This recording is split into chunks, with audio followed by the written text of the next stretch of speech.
ନେହେମିୟାଙ୍କ ପୁସ୍ତକ ଅଧ୍ୟାୟ 1। ଜିରୁସାଲମରୁ ସମ୍ବାଦ। ହଖଲିଆର ପୁତ୍ର ନେହେମିୟାଙ୍କର ବାକ୍ୟ। 20ତମ ବର୍ଷର କ୍ଲିସେବ ମାସରେ ମୁଁ ସୁସନ ରାଜଧାନୀରେ ଥିଲି। ତହିଁରେ ଅନାନୀ ନାମରେ ମୋହର ଭ୍ରାତୃଗଣ ମଧ୍ୟରୁ 1 ଜଣ ଓ ଜିହୁଦାରୁ କେତେକ ଲୋକ ଆସିଲେ। ତହୁଁ ମୁଁ ସେମାନଙ୍କୁ ବନ୍ଦୀତ୍ୱରୁ ରକ୍ଷାପ୍ରାପ୍ତ ଅବଶିଷ୍ଟ ଜିହୁଦୀୟମାନଙ୍କ ବିଷୟରେ ଓ ଜିରୁସାଲମ ବିଷୟରେ ପଚାରିଲି। ସେତେବେଳେ ସେମାନେ ମୋତେ କହିଲେ, ବନ୍ଦୀତ୍ୱରୁ ରକ୍ଷାପ୍ରାପ୍ତ ସେହି ପ୍ରଦେଶର ଅବଶିଷ୍ଟ ଲୋକେ ମହା ଦୁଃଖ ଓ ଅପମାନରେ ଅଛନ୍ତି। କାରଣ ଜିରୁସାଲମର ପ୍ରାଚୀର ଭଗ୍ନ ହୋଇ ରହିଅଛି ଓ ତହିଁର ଦ୍ୱାର ସବୁ ଅଗ୍ନିରେ ଦଗ୍ଧ ହୋଇଅଛି। ନେହେମିୟାଙ୍କ ପ୍ରାର୍ଥନା। ତହୁଁ ମୁଁ ଏହି କଥା ଶୁଣିବା ମାତ୍ରେ ବସି ରୋଦନ କଲି ଓ କେତେକ ଦିନ ପର୍ଯ୍ୟନ୍ତ ବିଳାପ କଲି। ପୁଣି ମୁଁ ସ୍ୱର୍ଗସ୍ଥ ପରମେଶ୍ୱରଙ୍କ ଛାମୁରେ ଉପବାସ ଓ ପ୍ରାର୍ଥନା କରି କହିଲି, ହେ ସଦାପ୍ରଭୁ ସ୍ୱର୍ଗସ୍ଥ ପରମେଶ୍ୱର, ମୁଁ ବିନୟ କରୁଅଛି, ତୁମ୍ଭେ ମହାନ ଓ ଭୟଙ୍କର ପରମେଶ୍ୱର ଅଟ। ଯେଉଁମାନେ ତୁମ୍ଭକୁ ପ୍ରେମ କରନ୍ତି ଓ ତୁମ୍ଭର ସବୁ ଆଜ୍ଞା ପାଳନ କରନ୍ତି, ସେମାନଙ୍କ ପକ୍ଷରେ ତୁମ୍ଭେ ନିୟମ ଓ ଦୟା ପାଳନ କରିଥାଅ। ମୁଁ ତୁମ୍ଭ ବିରୁଦ୍ଧରେ ଆମ୍ଭମାନଙ୍କ କୃତ ଇସ୍ରାଏଲ ସନ୍ତାନଗଣର ପାପ ସ୍ୱୀକାର କରି ତୁମ୍ଭ ଦାସ ଇସ୍ରାଏଲର ସନ୍ତାନଗଣ ପକ୍ଷରେ ଦିବାରାତ୍ର ଏହି ସମୟରେ ତୁମ୍ଭ ଛାମୁରେ ଯେଉଁ ପ୍ରାର୍ଥନା କରୁଅଛି, ଆପଣା ଦାସର ସେହି ପ୍ରାର୍ଥନା ଶୁଣିବା ପାଇଁ ଏବେ ତୁମ୍ଭର କର୍ଣ୍ଣ ନିବିଷ୍ଟ ଓ ତୁମ୍ଭର ଚକ୍ଷୁ ମୁକ୍ତ ହେଉ। ମୁଁ ଓ ମୋହର ପିତୃବଂଶ ହିଁ ପାପ କରିଅଛୁ। ଆମ୍ଭେମାନେ ତୁମ୍ଭ ବିରୁଦ୍ଧରେ ଅତିଶୟ ଦୁଷ୍କର୍ମ କରିଅଛୁ ଓ ତୁମ୍ଭେ ଆପଣା ଦାସ ମୋସାଙ୍କୁ ଯେଉଁ ଆଜ୍ଞା ଓ ବିଧି ଓ ଶାସନ ଆଦେଶ କରିଥିଲ, ତାହା ସବୁ ଆମ୍ଭେମାନେ ପାଳନ କରିନାହୁଁ। ତୁମ୍ଭେ ଆପଣା ଦାସ ମୋସାଙ୍କୁ ଆଜ୍ଞା କରି କହିଥିଲ, ତୁମ୍ଭେମାନେ ସତ୍ୟ ଲଙ୍ଘନ କଲେ ଆମ୍ଭେ ତୁମ୍ଭମାନଙ୍କୁ ନାନା ଗୋଷ୍ଠୀ ମଧ୍ୟରେ ଛିନ୍ନ ଭିନ୍ନ କରିବା। ମାତ୍ର ଯେବେ ତୁମ୍ଭେମାନେ ଆମ୍ଭ ପ୍ରତି ଫେରିବ ଓ ଆମ୍ଭ ଆଜ୍ଞା ପାଳନ କରି ତଦନୁଯାୟୀ କର୍ମ କରିବ, ତେବେ ତୁମ୍ଭମାନଙ୍କର ତ୍ୟକ୍ତ ଲୋକମାନେ ଆକାଶର ପ୍ରାନ୍ତ ସୀମାରେ ଥିଲେ ହେଁ ଆମ୍ଭେ ସେଠାରୁ ସେମାନଙ୍କୁ ସଂଗ୍ରହ କରିବା ଓ ଆମ୍ଭେ ଆପଣା ନାମ ସ୍ଥାପନାର୍ଥେ ଯେଉଁ ସ୍ଥାନ ମନୋନୀତ କରିଅଛୁ, ସେହି ସ୍ଥାନକୁ ସେମାନଙ୍କୁ ଆଣିବା। ବିନୟ କରୁଅଛି, ଆପଣାର ଏହି କଥା ସ୍ମରଣ କର। ଏମାନେ ତୁମ୍ଭର ଦାସ ଓ ତୁମ୍ଭର ଲୋକ। ତୁମ୍ଭେ ଏମାନଙ୍କୁ ଆପଣାର ମହାପରାକ୍ରମ ଓ ଆପଣାର ବଳବାନ ହସ୍ତ ଦ୍ୱାରା ମୁକ୍ତ କରିଅଛ। ହେ ପ୍ରଭୁ, ବିନୟ କରୁଅଛି, ଯେଉଁମାନେ ତୁମ୍ଭ ନାମକୁ ଭୟ କରିବାକୁ ଆନନ୍ଦ କରନ୍ତି, ଏପରି ତୁମ୍ଭ ଦାସର ପ୍ରାର୍ଥନା ଓ ତୁମ୍ଭ ଦାସମାନଙ୍କ ପ୍ରତି ଏବେ ତୁମ୍ଭର କର୍ଣ୍ଣ ନିବିଷ୍ଟ ହେଉ। ଆଉ ପ୍ରାର୍ଥନା କରୁଅଛି, ଆଜି ଆପଣା ଦାସର କାର୍ଯ୍ୟ ସିଦ୍ଧ କର। ପୁଣି ଏହି ବ୍ୟକ୍ତିର ଦୃଷ୍ଟିରେ ତାହାକୁ ଦୟାପ୍ରାପ୍ତ ହେବାକୁ ଦିଅ। ଏ ସମୟରେ ମୁଁ ରାଜାଙ୍କର ପାନପାତ୍ର ବାହକ ଥିଲି। ନେହେମିୟାଙ୍କ ପୁସ୍ତକ ଅଧ୍ୟାୟ 2। ନେହେମିୟା ଜିହୁଦାକୁ ପ୍ରେରିତ। ଅର୍ତ୍ତକ୍ଷସ୍ତ ରାଜାଙ୍କ ରାଜତ୍ୱର 20ତମ ବର୍ଷରେ ନିସନ ମାସରେ ଏପରି ଘଟିଲା ଯେ, ରାଜାଙ୍କ ସମ୍ମୁଖରେ ଦ୍ରାକ୍ଷରସ ଥିବା ବେଳେ ମୁଁ ସେହି ଦ୍ରାକ୍ଷରସ ନେଇ ରାଜାଙ୍କୁ ଦେଲି। ଏଥିପୂର୍ବେ ମୁଁ ତାଙ୍କ ସାକ୍ଷାତରେ କେବେ ଦୁଃଖିତ ହୋଇନଥିଲି। ଏଥିରେ ରାଜା ମୋତେ ପଚାରିଲେ, ତୁମ୍ଭେ ତ ପୀଡ଼ିତ ହୋଇନାହଁ, କାହିଁକି ତୁମ୍ଭର ମୁଖ ବିବର୍ଣ୍ଣ ହୋଇଅଛି? ଏହା ମନର ଦୁଃଖ ବିନୁ ଆଉ କିଛି ନୁହେଁ। ତହିଁରେ ମୁଁ ଅତିଶୟ ଭୀତ ହେଲି। ପୁଣି ମୁଁ ରାଜାଙ୍କୁ କହିଲି, ମହାରାଜ ଚିରଜୀବୀ ହେଉନ୍ତୁ। ଯେଉଁ ନଗର ମୋହର ପୂର୍ବପୁରୁଷଗଣର କବରସ୍ଥାନ, ତାହା ଯେତେବେଳେ ଉଜାଡ଼ ହୋଇ ପଡ଼ିଅଛି ଓ ତହିଁର ଦ୍ୱାର ସବୁ ଅଗ୍ନିରେ ଦଗ୍ଧ ହୋଇଅଛି, ସେତେବେଳେ କାହିଁକି ମୋହର ମୁଖ ବିବର୍ଣ୍ଣ ନୋହିବ? ଏଥିରେ ରାଜା ମୋତେ କହିଲେ, ତେବେ ତୁମ୍ଭେ କି ବିଷୟରେ ନିବେଦନ କରୁଅଛ? ତହୁଁ ମୁଁ ସ୍ୱର୍ଗସ୍ଥ ପରମେଶ୍ୱରଙ୍କ ନିକଟରେ ପ୍ରାର୍ଥନା କଲି। ପୁଣି ମୁଁ ରାଜାଙ୍କୁ କହିଲି, ଯେବେ ମହାରାଜାଙ୍କର ସନ୍ତୋଷ ହୁଏ ଓ ଆପଣଙ୍କ ଦାସ ଯେବେ ଆପଣଙ୍କ ଦୃଷ୍ଟିରେ ଅନୁଗ୍ରହ ପାଇଥାଏ, ତେବେ ଜିହୁଦା ଦେଶକୁ ମୋହର ପିତୃଲୋକଙ୍କ କବର ନଗରକୁ ମୋତେ ପଠାଇବା ପାଇଁ ଆଜ୍ଞା କରନ୍ତୁ। ତହିଁରେ ମୁଁ ତାହା ନିର୍ମାଣ କରିବି। ତହୁଁ ରାଜା ମୋତେ ପଚାରିଲେ ମଧ୍ୟ ରାଣୀ ତାଙ୍କ ପାଖରେ ବସିଥିଲେ, ତୁମ୍ଭ ଯାତ୍ରା କେତେ ଦିନ ଲାଗିବ ଓ ତୁମ୍ଭେ କେବେ ଫେରି ଆସିବ? ଏହି ରୂପେ ମୁଁ ତାଙ୍କ ନିକଟରେ ସମୟ ନିରୂପଣ କଲା ପରେ ରାଜା ମୋତେ ପଠାଇବା ପାଇଁ ସନ୍ତୁଷ୍ଟ ହେଲେ। ଆହୁରି ମୁଁ ରାଜାଙ୍କୁ କହିଲି, ଯେବେ ମହାରାଜାଙ୍କର ସନ୍ତୋଷ ହୁଏ, ତେବେ ନଦୀ ସେପାରିସ୍ଥ ଦେଶାଧ୍ୟକ୍ଷମାନେ ଯେପରି ଜିହୁଦା ଦେଶରେ ଉପସ୍ଥିତ ହେବା ପର୍ଯ୍ୟନ୍ତ ଯାତ୍ରା କରିବା ପାଇଁ ମୋତେ ଛାଡ଼ି ଦିଅନ୍ତି, ଏଥିପାଇଁ ସେମାନଙ୍କ ନିକଟକୁ ମୋତେ ପତ୍ର ଦିଆଯାଉ। ଆଉ ମନ୍ଦିର ସମ୍ପର୍କୀୟ ଦୁର୍ଗଦ୍ୱାର ଓ ନଗର ପ୍ରାଚୀର ଓ ମୋହର ପ୍ରବେଶ ଗୃହ ନିମନ୍ତେ କଡ଼ି କରିବା ପାଇଁ ମୋତେ କାଷ୍ଠ ଦେବାକୁ ମହାରାଜାଙ୍କ ବନରକ୍ଷକ ଆସଫ ନିକଟକୁ ଏକ ପତ୍ର ଦିଆଯାଉ। ତହିଁରେ ମୋ ପ୍ରତି ମୋର ପରମେଶ୍ୱରଙ୍କ ମଙ୍ଗଳମୟ ହସ୍ତର ସହାୟତା ପ୍ରମାଣେ ରାଜା ତାହା ମୋତେ ଦେଲେ। ଜେରୁସାଲେମ ପ୍ରାଚୀର ନିରୀକ୍ଷଣ। ଏହାପରେ ମୁଁ ନଦୀ ସେପାରିର ଦେଶାଧ୍ୟକ୍ଷମାନଙ୍କ ନିକଟରେ ଉପସ୍ଥିତ ହୋଇ ସେମାନଙ୍କୁ ରାଜାଙ୍କ ପତ୍ର ଦେଲି। ଆହୁରି ରାଜା ମୋ ସଙ୍ଗେ ସେନାପତି ଓ ଅଶ୍ୱାରୋହୀମାନଙ୍କୁ ପଠାଇଥିଲେ। ମାତ୍ର ଇସ୍ରାଏଲ ସନ୍ତାନଗଣର ମଙ୍ଗଳ ଚେଷ୍ଟା କରିବା ପାଇଁ ଜଣେ ଲୋକ ଆସିଅଛି ବୋଲି ଶୁଣି ହରୋଣୀୟ ସନବଲ୍ଲଟ ଓ ଅମନ୍ୟ ଦାସ ଟୋବିୟ ଅତିଶୟ ସନ୍ତୁଷ୍ଟ ହେଲେ। ଏହି ରୂପେ ମୁଁ ଜେରୁସାଲେମରେ ଉପସ୍ଥିତ ହୋଇ ସେଠାରେ 3 ଦିନ ରହିଲି। ତହୁଁ ରାତ୍ରିରେ ମୁଁ ଓ ମୋ ସଙ୍ଗେ କେତେକ ଲୋକ ଉଠିଲୁ। ପୁଣି ମୋର ପରମେଶ୍ୱର ଜେରୁସାଲେମ ନିମନ୍ତେ ଯାହା କରିବାକୁ ମୋର ମନରେ ପ୍ରବୃତ୍ତି ଦେଇଥିଲେ ତାହା ମୁଁ କାହାକୁ ଜଣାଇଲି ନାହିଁ। ଆଉ ମୁଁ ଯେଉଁ ପଶୁ ଉପରେ ଚଢ଼ିଥିଲି ତାହା ଛଡ଼ା ଅନ୍ୟ ପଶୁ ମୋ ସଙ୍ଗରେ ନଥିଲା। ପୁଣି ମୁଁ ରାତ୍ରିରେ ବାହାରି ଉପତ୍ୟକା ଦ୍ୱାର ଦେଇ ନାଗକୂପ ଓ ଖତଦ୍ୱାର ପର୍ଯ୍ୟନ୍ତ ଗଲି ଓ ଜେରୁସାଲେମର ଭଗ୍ନ ପ୍ରାଚୀର ଓ ତହିଁର ଅଗ୍ନିରେ ଦଗ୍ଧ ହୋଇଥିବା ଦ୍ୱାର ସବୁ ଦେଖିଲି। ତହୁଁ ମୁଁ ନିର୍ଝର ଦ୍ୱାର ଓ ରାଜାଙ୍କର ପୁଷ୍କରିଣୀ ପର୍ଯ୍ୟନ୍ତ ଗଲି। ମାତ୍ର ସେଠାରେ ମୋର ବାହନ ପଶୁର ଯିବାର ସ୍ଥାନ ନଥିଲା। ତେବେ ମୁଁ ରାତ୍ରିକାଳେ ନଦୀ ନିକଟ ଦେଇ ଊର୍ଦ୍ଧ୍ୱକୁ ଗମନ କରି ପ୍ରାଚୀର ଦେଖିଲି। ତହୁଁ ମୁଁ ବୁଲି ଉପତ୍ୟକା ଦ୍ୱାର ଦେଇ ପ୍ରବେଶ କରି ଫେରି ଆସିଲି। ମାତ୍ର ମୁଁ କେଉଁଆଡ଼େ ଗଲି ଓ କ'ଣ କଲି ଏହା ଅଧ୍ୟକ୍ଷମାନେ ଜାଣିଲେ ନାହିଁ। ଆଉ ସେ ପର୍ଯ୍ୟନ୍ତ ମୁଁ ଯିହୁଦୀୟମାନଙ୍କୁ କି ଯାଜକମାନଙ୍କୁ କି କୁଳୀନମାନଙ୍କୁ କି ଅଧ୍ୟକ୍ଷମାନଙ୍କୁ କି ଅନ୍ୟ କର୍ମଚାରୀମାନଙ୍କୁ ତାହା ଜଣାଇ ନଥିଲି। ଏହାପରେ ମୁଁ ସେମାନଙ୍କୁ କହିଲି, ଆମ୍ଭେମାନେ କି ପ୍ରକାର ମନ୍ଦ ଅବସ୍ଥାରେ ଅଛୁ? ଜେରୁସାଲେମ କିପରି ଉଜାଡ଼ ହୋଇ ପଡ଼ିଅଛି ଓ ତହିଁର ଦ୍ୱାର ସବୁ ଅଗ୍ନିରେ ଦଗ୍ଧ ହୋଇଅଛି, ଏହା ତୁମ୍ଭେମାନେ ଦେଖୁଅଛ। ଆସ, ଆମ୍ଭେମାନେ ଯେପରି ଆଉ ନିନ୍ଦାର ପାତ୍ର ନହିବା, ଏଥିପାଇଁ ଜେରୁସାଲେମର ପ୍ରାଚୀର ନିର୍ମାଣ କରୁ। ତହୁଁ ମୋ ପ୍ରତି ମୋର ପରମେଶ୍ୱରଙ୍କ ମଙ୍ଗଳମୟ ହସ୍ତ ବିଷୟ ମଧ୍ୟ ମୋ ପ୍ରତି ଉକ୍ତ ରାଜାଙ୍କ କଥା ବିଷୟ ମୁଁ ସେମାନଙ୍କୁ ଜଣାଇଲି। ତହିଁରେ ସେମାନେ କହିଲେ, ଆସ, ଆମ୍ଭେମାନେ ଉଠି ନିର୍ମାଣ କରିବା। ଏହି ରୂପେ ସେମାନେ ସେହି ଉତ୍ତମ କାର୍ଯ୍ୟ ନିମନ୍ତେ ଆପଣମାନଙ୍କ ହସ୍ତ ସବଳ କଲେ। ମାତ୍ର ହରୋଣୀୟ ସନବଲ୍ଲଟ ଓ ଅମନ୍ୟ ଦାସ ଟୋବିୟ ଓ ଆରବୀୟ ଗେଶମ ଏହା ଶୁଣି ଆମ୍ଭମାନଙ୍କୁ ପରିହାସ ଓ ତୁଚ୍ଛ କରି କହିଲେ, ତୁମ୍ଭେମାନେ ଏ କି କାର୍ଯ୍ୟ କରୁଅଛ? ତୁମ୍ଭେମାନେ କି ରାଜଦ୍ରୋହ କରିବ? ତେବେ ମୁଁ ଉତ୍ତର କରି ସେମାନଙ୍କୁ କହିଲି ଯେ ସ୍ୱର୍ଗସ୍ଥ ପରମେଶ୍ୱର ସେ ଆମ୍ଭମାନଙ୍କ କାର୍ଯ୍ୟ ସିଦ୍ଧ କରିବେ। ଆମ୍ଭେମାନେ ତାହାଙ୍କର ଦାସ, ଏଥିପାଇଁ ଉଠି ନିର୍ମାଣ କରିବୁ।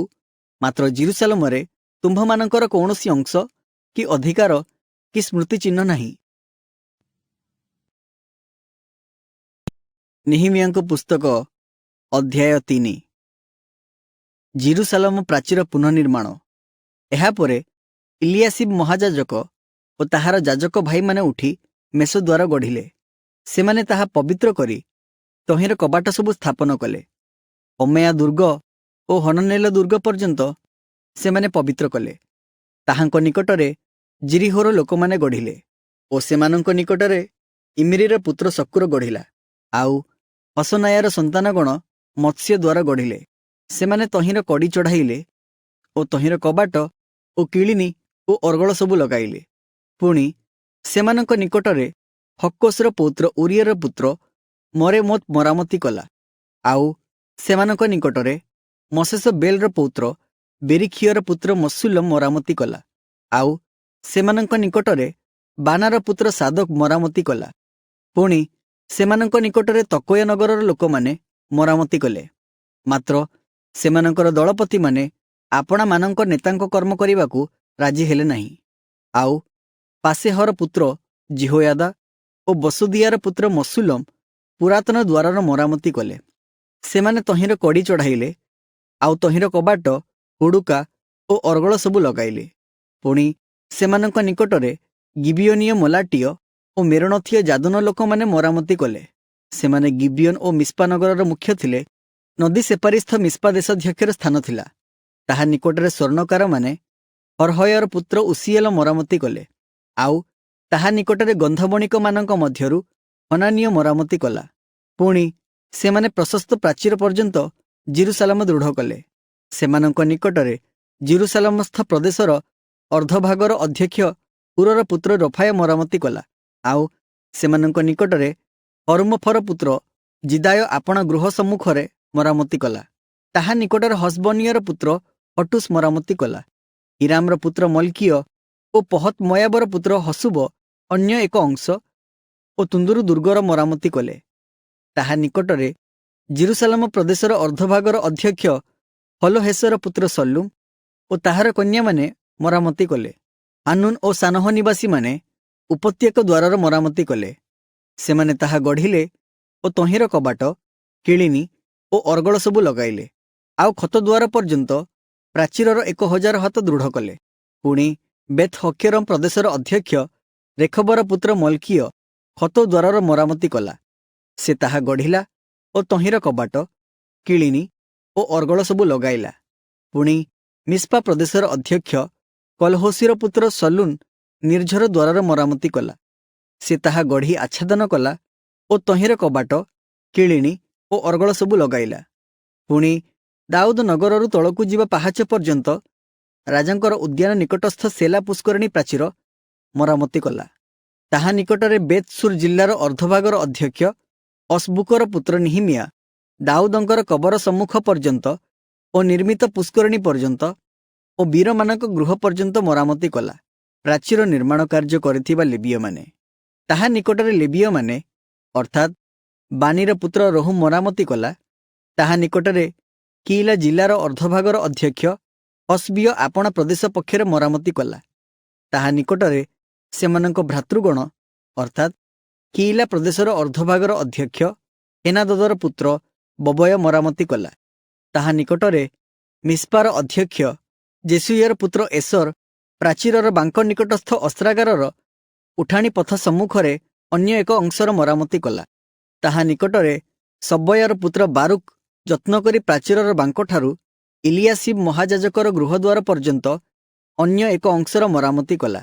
ତତ୍ପରେ ହକସର ପୌତ୍ର ଉରିୟର ପୁତ୍ର ମରେମତ ଇଲିଆସିବର ଗୃହଦ୍ୱାରଠାରୁ ଇଲିଆସିବର ଗୃହପ୍ରାନ୍ତ ପର୍ଯ୍ୟନ୍ତ ଅନ୍ୟ ଏକ ଅଂଶର ମରାମତି କଲା। ପ୍ରାଚୀର ନିର୍ମାଣ କରିଥିବା ଯାଜକମାନେ। ପୁଣି ପ୍ରାନ୍ତର ବାସୀ ଯାଜକମାନେ ମରାମତି କଲେ। ସେମାନଙ୍କ ଉତ୍ତାରେ ବିନ୍ୟାମିନ ଓ ହସୁବ ଆପଣମାନଙ୍କ ଗୃହ ସମ୍ମୁଖରେ ମରାମତି କଲେ।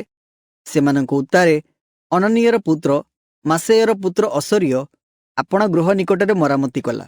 ହେନାଦଦର ପୁତ୍ର ବିନୁଇ ଅସରିୟର ଗୃହଠାରୁ ପ୍ରାଚୀରର ବାଙ୍କ ଓ କୋଣ ପର୍ଯ୍ୟନ୍ତ ଅନ୍ୟ ଏକ ଅଂଶର ମରାମତି କଲା। ଉଷୟର ପୁତ୍ର ପାଲାଲ ପ୍ରାଚୀରର ବାଙ୍କ ସମ୍ମୁଖରେ ପ୍ରହରୀଶାଳାର ନିକଟସ୍ଥ ଉଚ୍ଚତର ରାଜଗୃହ ସମୀପରେ ବାହାର ଦୁର୍ଗ ପାଖରେ ମରାମତି କଲା।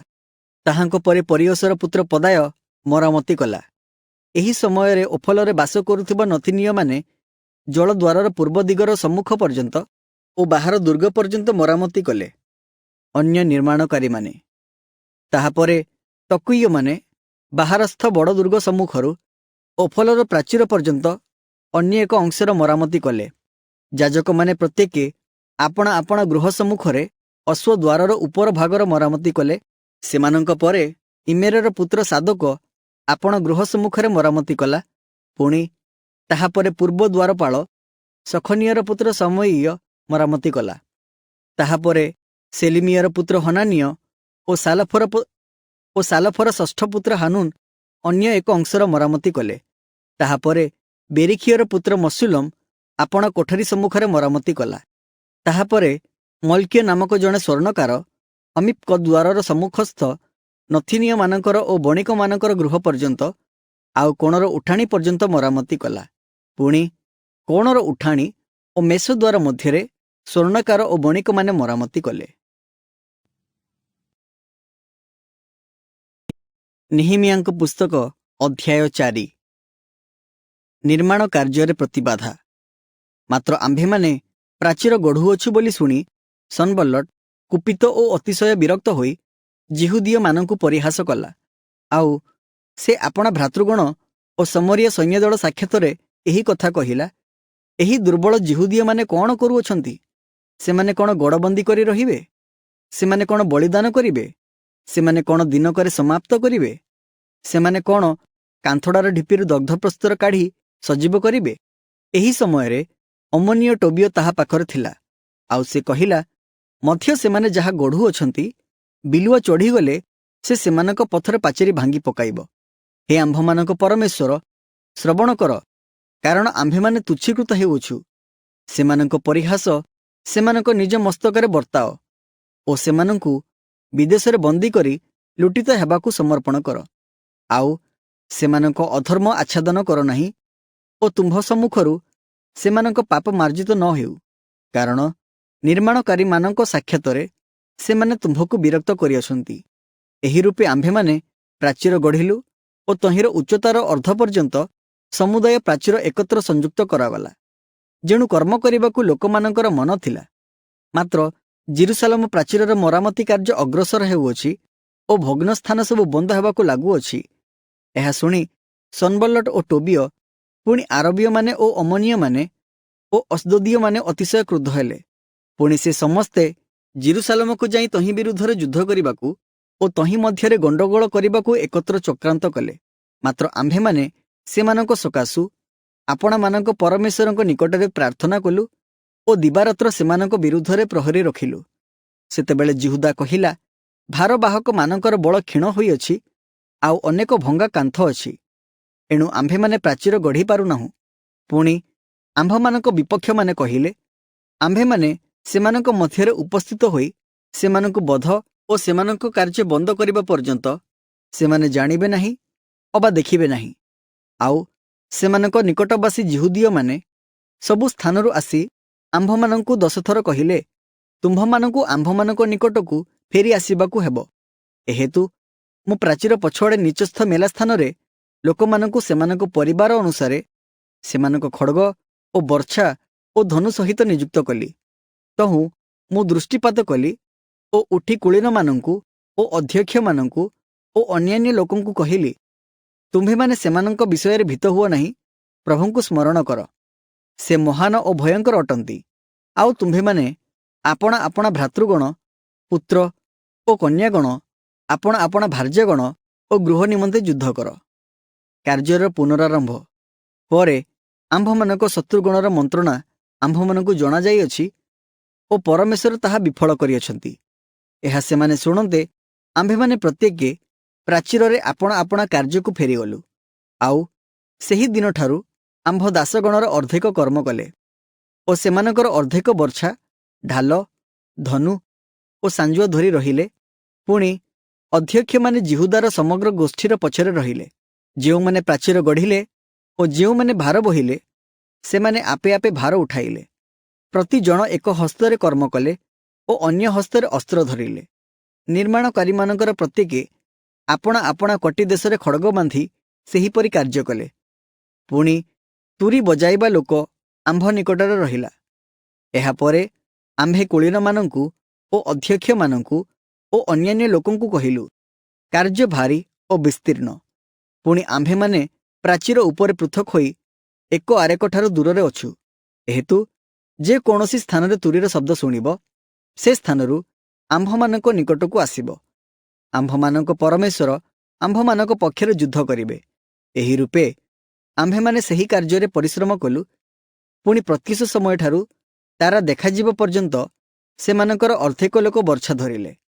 ସେହି ସମୟରେ ଆମ୍ଭେ ଲୋକମାନଙ୍କୁ ଆହୁରି କହିଲୁ, ପ୍ରତ୍ୟେକ ଲୋକ ରାତ୍ରି କାଳରେ ଆପଣା ଆପଣା ଦାସ ସହିତ ଜିରୁସାଲମ ଭିତରେ ରହନ୍ତୁ। ତହିଁରେ ସେମାନେ ରାତ୍ରିରେ ଆମ୍ଭମାନଙ୍କର ପ୍ରହରୀ ହୋଇପାରିବେ ଓ ଦିବସରେ କର୍ମ କରିପାରିବେ। ଏହି ରୂପେ ଆମ୍ଭେ କି ଆମ୍ଭ ଭାଇମାନେ କି ଆମ୍ଭ ଦାସମାନେ କି ଅବା ଆମ୍ଭ ପଶ୍ଚାତବର୍ତ୍ତୀ ପ୍ରହରୀମାନେ କେହି ଆପଣା ଦେହରୁ ବସ୍ତ୍ର କାଢ଼ିଲୁ ନାହିଁ।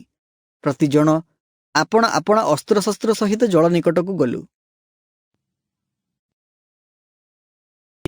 ନିହିମିୟାଙ୍କ ପୁସ୍ତକ ଅଧ୍ୟାୟ 5।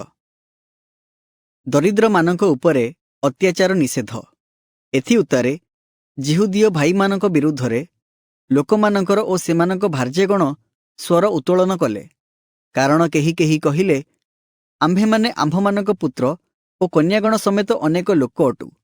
ତେଣୁ ଆମ୍ଭେମାନେ ଶସ୍ୟ ନେଇ ତାହା ଖାଇ ବଞ୍ଚିବା। ମଧ୍ୟ ଆଉ କେହି କେହି କହିଲେ, ଆମ୍ଭେମାନେ ଆପଣା ଆପଣା ଶସ୍ୟକ୍ଷେତ୍ର ଓ ଦ୍ରାକ୍ଷକ୍ଷେତ୍ର ଓ ଗୃହ ବନ୍ଧକ ରଖିଅଛୁ, ଯେପରି ଦୁର୍ଭିକ୍ଷ ସମୟରେ ଆମ୍ଭମାନଙ୍କୁ ଶସ୍ୟ ମିଳୁ। ଆହୁରି କେତେକ କହିଲେ, ଆମ୍ଭେମାନେ ରାଜକର ପୈଠ କରିବା ନିମନ୍ତେ ଆପଣା ଆପଣା ଶସ୍ୟକ୍ଷେତ୍ର ଓ ଦ୍ରାକ୍ଷକ୍ଷେତ୍ର ବନ୍ଧକ ରଖି ମୁଦ୍ରା ଋଣ କରିଅଛୁ।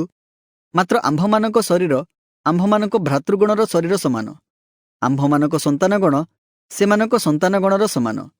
ତଥାପି ଦେଖ, ଆମ୍ଭେମାନେ ଆପଣା ଆପଣା ପୁତ୍ର ଓ କନ୍ୟାଗଣଙ୍କୁ ଦାସ ହେବା ପାଇଁ ବିକ୍ରି କରିଅଛୁ। ପୁଣି ଆମ୍ଭମାନଙ୍କ କନ୍ୟାଗଣ ମଧ୍ୟରୁ କେହି କେହି ଦାସୀ ହୋଇ ସାରିଲେଣି। ଆମ୍ଭମାନଙ୍କର ଆଉ କିଛି ଆୟତ ନାହିଁ, କାରଣ ଅନ୍ୟ ଲୋକମାନେ ଆମ୍ଭମାନଙ୍କର ଶସ୍ୟକ୍ଷେତ୍ର ଓ ଦ୍ରାକ୍ଷକ୍ଷେତ୍ର ଅଧିକାର କରିଅଛନ୍ତି। ସେତେବେଳେ ମୁଁ ସେମାନଙ୍କର କ୍ରନ୍ଦନ ଓ ଏହି କଥା ସବୁ ଶୁଣି ଅତ୍ୟନ୍ତ କ୍ରୁଦ୍ଧ ହେଲି। ପୁଣି ମୁଁ ଆପଣା ମନରେ ବିବେଚନା କଲି। ପୁଣି କୁଳୀନମାନଙ୍କର ଓ ଅଧ୍ୟକ୍ଷମାନଙ୍କର ସଙ୍ଗେ ବାଦାନୁବାଦ କରି ସେମାନଙ୍କୁ କହିଲି, ତୁମ୍ଭେମାନେ ପ୍ରତ୍ୟେକେ ଆପଣା ଆପଣା ଭାଇଠାରୁ ସୁଧ ନେଉଅଛ।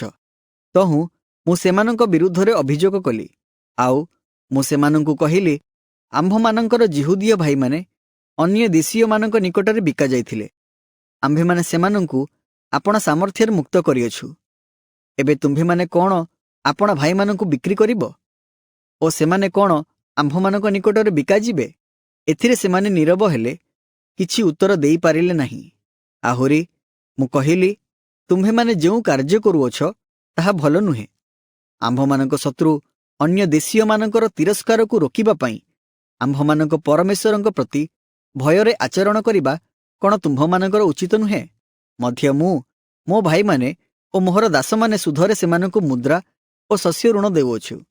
ମାତ୍ର ଆମ୍ଭେମାନେ ଏହି ଋଣ ଉପରେ ସୁଧ ନେବା ବନ୍ଦ କରିବା ଉଚିତ। ତୁମ୍ଭେମାନେ ସେମାନଙ୍କର ଶସ୍ୟକ୍ଷେତ୍ର, ସେମାନଙ୍କର ଦ୍ରାକ୍ଷକ୍ଷେତ୍ର, ସେମାନଙ୍କର ଜିତକ୍ଷେତ୍ର ଓ ସେମାନଙ୍କର ଗୃହ ମଧ୍ୟ ସେମାନଙ୍କଠାରୁ ମୁଦ୍ରା ଓ ଶସ୍ୟ, ଦ୍ରାକ୍ଷରସ ଓ ତୈଳର ଶତକଡ଼ା ଯେଉଁ ସୁଧ ତୁମ୍ଭେମାନେ ନେଇଅଛ, ତାହା ଆଜି ସେମାନଙ୍କୁ ଫେରାଇ ଦିଅ। ତହିଁରେ ସେମାନେ କହିଲେ, ଆମ୍ଭେମାନେ ଯାହା ନେଇଥିଲୁ ତାହା ଫେରାଇ ଦେବୁ ଓ ସେମାନଙ୍କୁ କିଛି ମାଗିବୁ ନାହିଁ। ଆପଣ ଯେପରି କହୁଅଛନ୍ତି, ଆମ୍ଭେମାନେ ସେପରି କରିବୁ। ତହୁଁ ମୁଁ ଯାଜକମାନଙ୍କୁ ଡାକି ଏହି ପ୍ରତିଜ୍ଞାନୁସାରେ ସେମାନେ ଯେପରି କର୍ମ କରିବେ, ଏଥିପାଇଁ ସେମାନଙ୍କୁ ଶପଥ କରାଇଲି। ମଧ୍ୟ ମୁଁ ଆପଣା ଅଣ୍ଟି ଝାଡ଼ି ଦେଇ କହିଲି, ଯେ କେହି ଏହି ପ୍ରତିଜ୍ଞା ପ୍ରତିପାଳନ କରିବ ନାହିଁ, ପରମେଶ୍ୱର ତାହାର ଗୃହ ଓ ପରିଶ୍ରମର ଫଳରୁ ତାହାକୁ ଏହିପରି ଝାଡ଼ି ଦେଉନ୍ତୁ। ସେ ଏହି ରୂପେ ଝଡ଼ାଯାଉ ଓ ଶୂନ୍ୟ ହେଉ। ତହିଁରେ ସମସ୍ତ ସମାଜ କହିଲେ, ଆମେନ୍, ଓ ସଦାପ୍ରଭୁଙ୍କର ପ୍ରଶଂସା କଲେ। ଏଥି ଉତ୍ତାରେ ଲୋକମାନେ ଏହି ପ୍ରତିଜ୍ଞାନୁସାରେ କର୍ମ କଲେ। ନିହିମିୟାଙ୍କର ନିଃସ୍ୱାର୍ଥପରତା। ଆହୁରି ମୁଁ ଜିହୁଦା ଦେଶରେ ସେମାନଙ୍କର ଅଧ୍ୟକ୍ଷ ପଦରେ ନିଯୁକ୍ତ ଥିବା ସମୟଠାରୁ ଅର୍ତ୍ତକ୍ଷସ୍ତ ରାଜାଙ୍କ ରାଜତ୍ୱର 20 ବର୍ଷଠାରୁ 32 ବର୍ଷ ପର୍ଯ୍ୟନ୍ତ 12 ବର୍ଷ ମୁଁ ଓ ମୋ ଭ୍ରାତୃଗଣ ଦେଶାଧ୍ୟକ୍ଷର ଖାଦ୍ୟ ଭୋଗ କଲୁ ନାହିଁ। ମାତ୍ର ମୋହର ପୂର୍ବବର୍ତ୍ତୀ ଦେଶାଧ୍ୟକ୍ଷମାନଙ୍କ ବ୍ୟୟଭାର ଲୋକମାନଙ୍କୁ ବହିବାକୁ ପଡ଼ିଲା। ଆଉ ସେମାନେ 40 ସେକଳ ରୂପା ଛଡ଼ା ଲୋକମାନଙ୍କଠାରୁ ଖାଦ୍ୟ ଓ ଦ୍ରାକ୍ଷାରସ ନେଲେ। କେବଳ ତାହା ନୁହେଁ, ସେମାନଙ୍କ ଦାସମାନେ ଲୋକମାନଙ୍କ ଉପରେ ଅତ୍ୟାଚାର କଲେ। ମାତ୍ର ପରମେଶ୍ୱରଙ୍କ ପ୍ରତି ଭୟ ସକାଶେ ମୁଁ ସେପରି କଲି ନାହିଁ। ଆହୁରି ମୁଁ ଏହି ପ୍ରାଚୀର କର୍ମରେ ଲାଗି ରହିଲି ଓ ଆମ୍ଭେମାନେ କୌଣସି ଭୂମି କିଣିଲୁ ନାହିଁ। ପୁଣି ମୋହର ଦାସ ସମସ୍ତେ ସେଠାରେ କାର୍ଯ୍ୟରେ ଏକତ୍ରିତ ହେଲେ।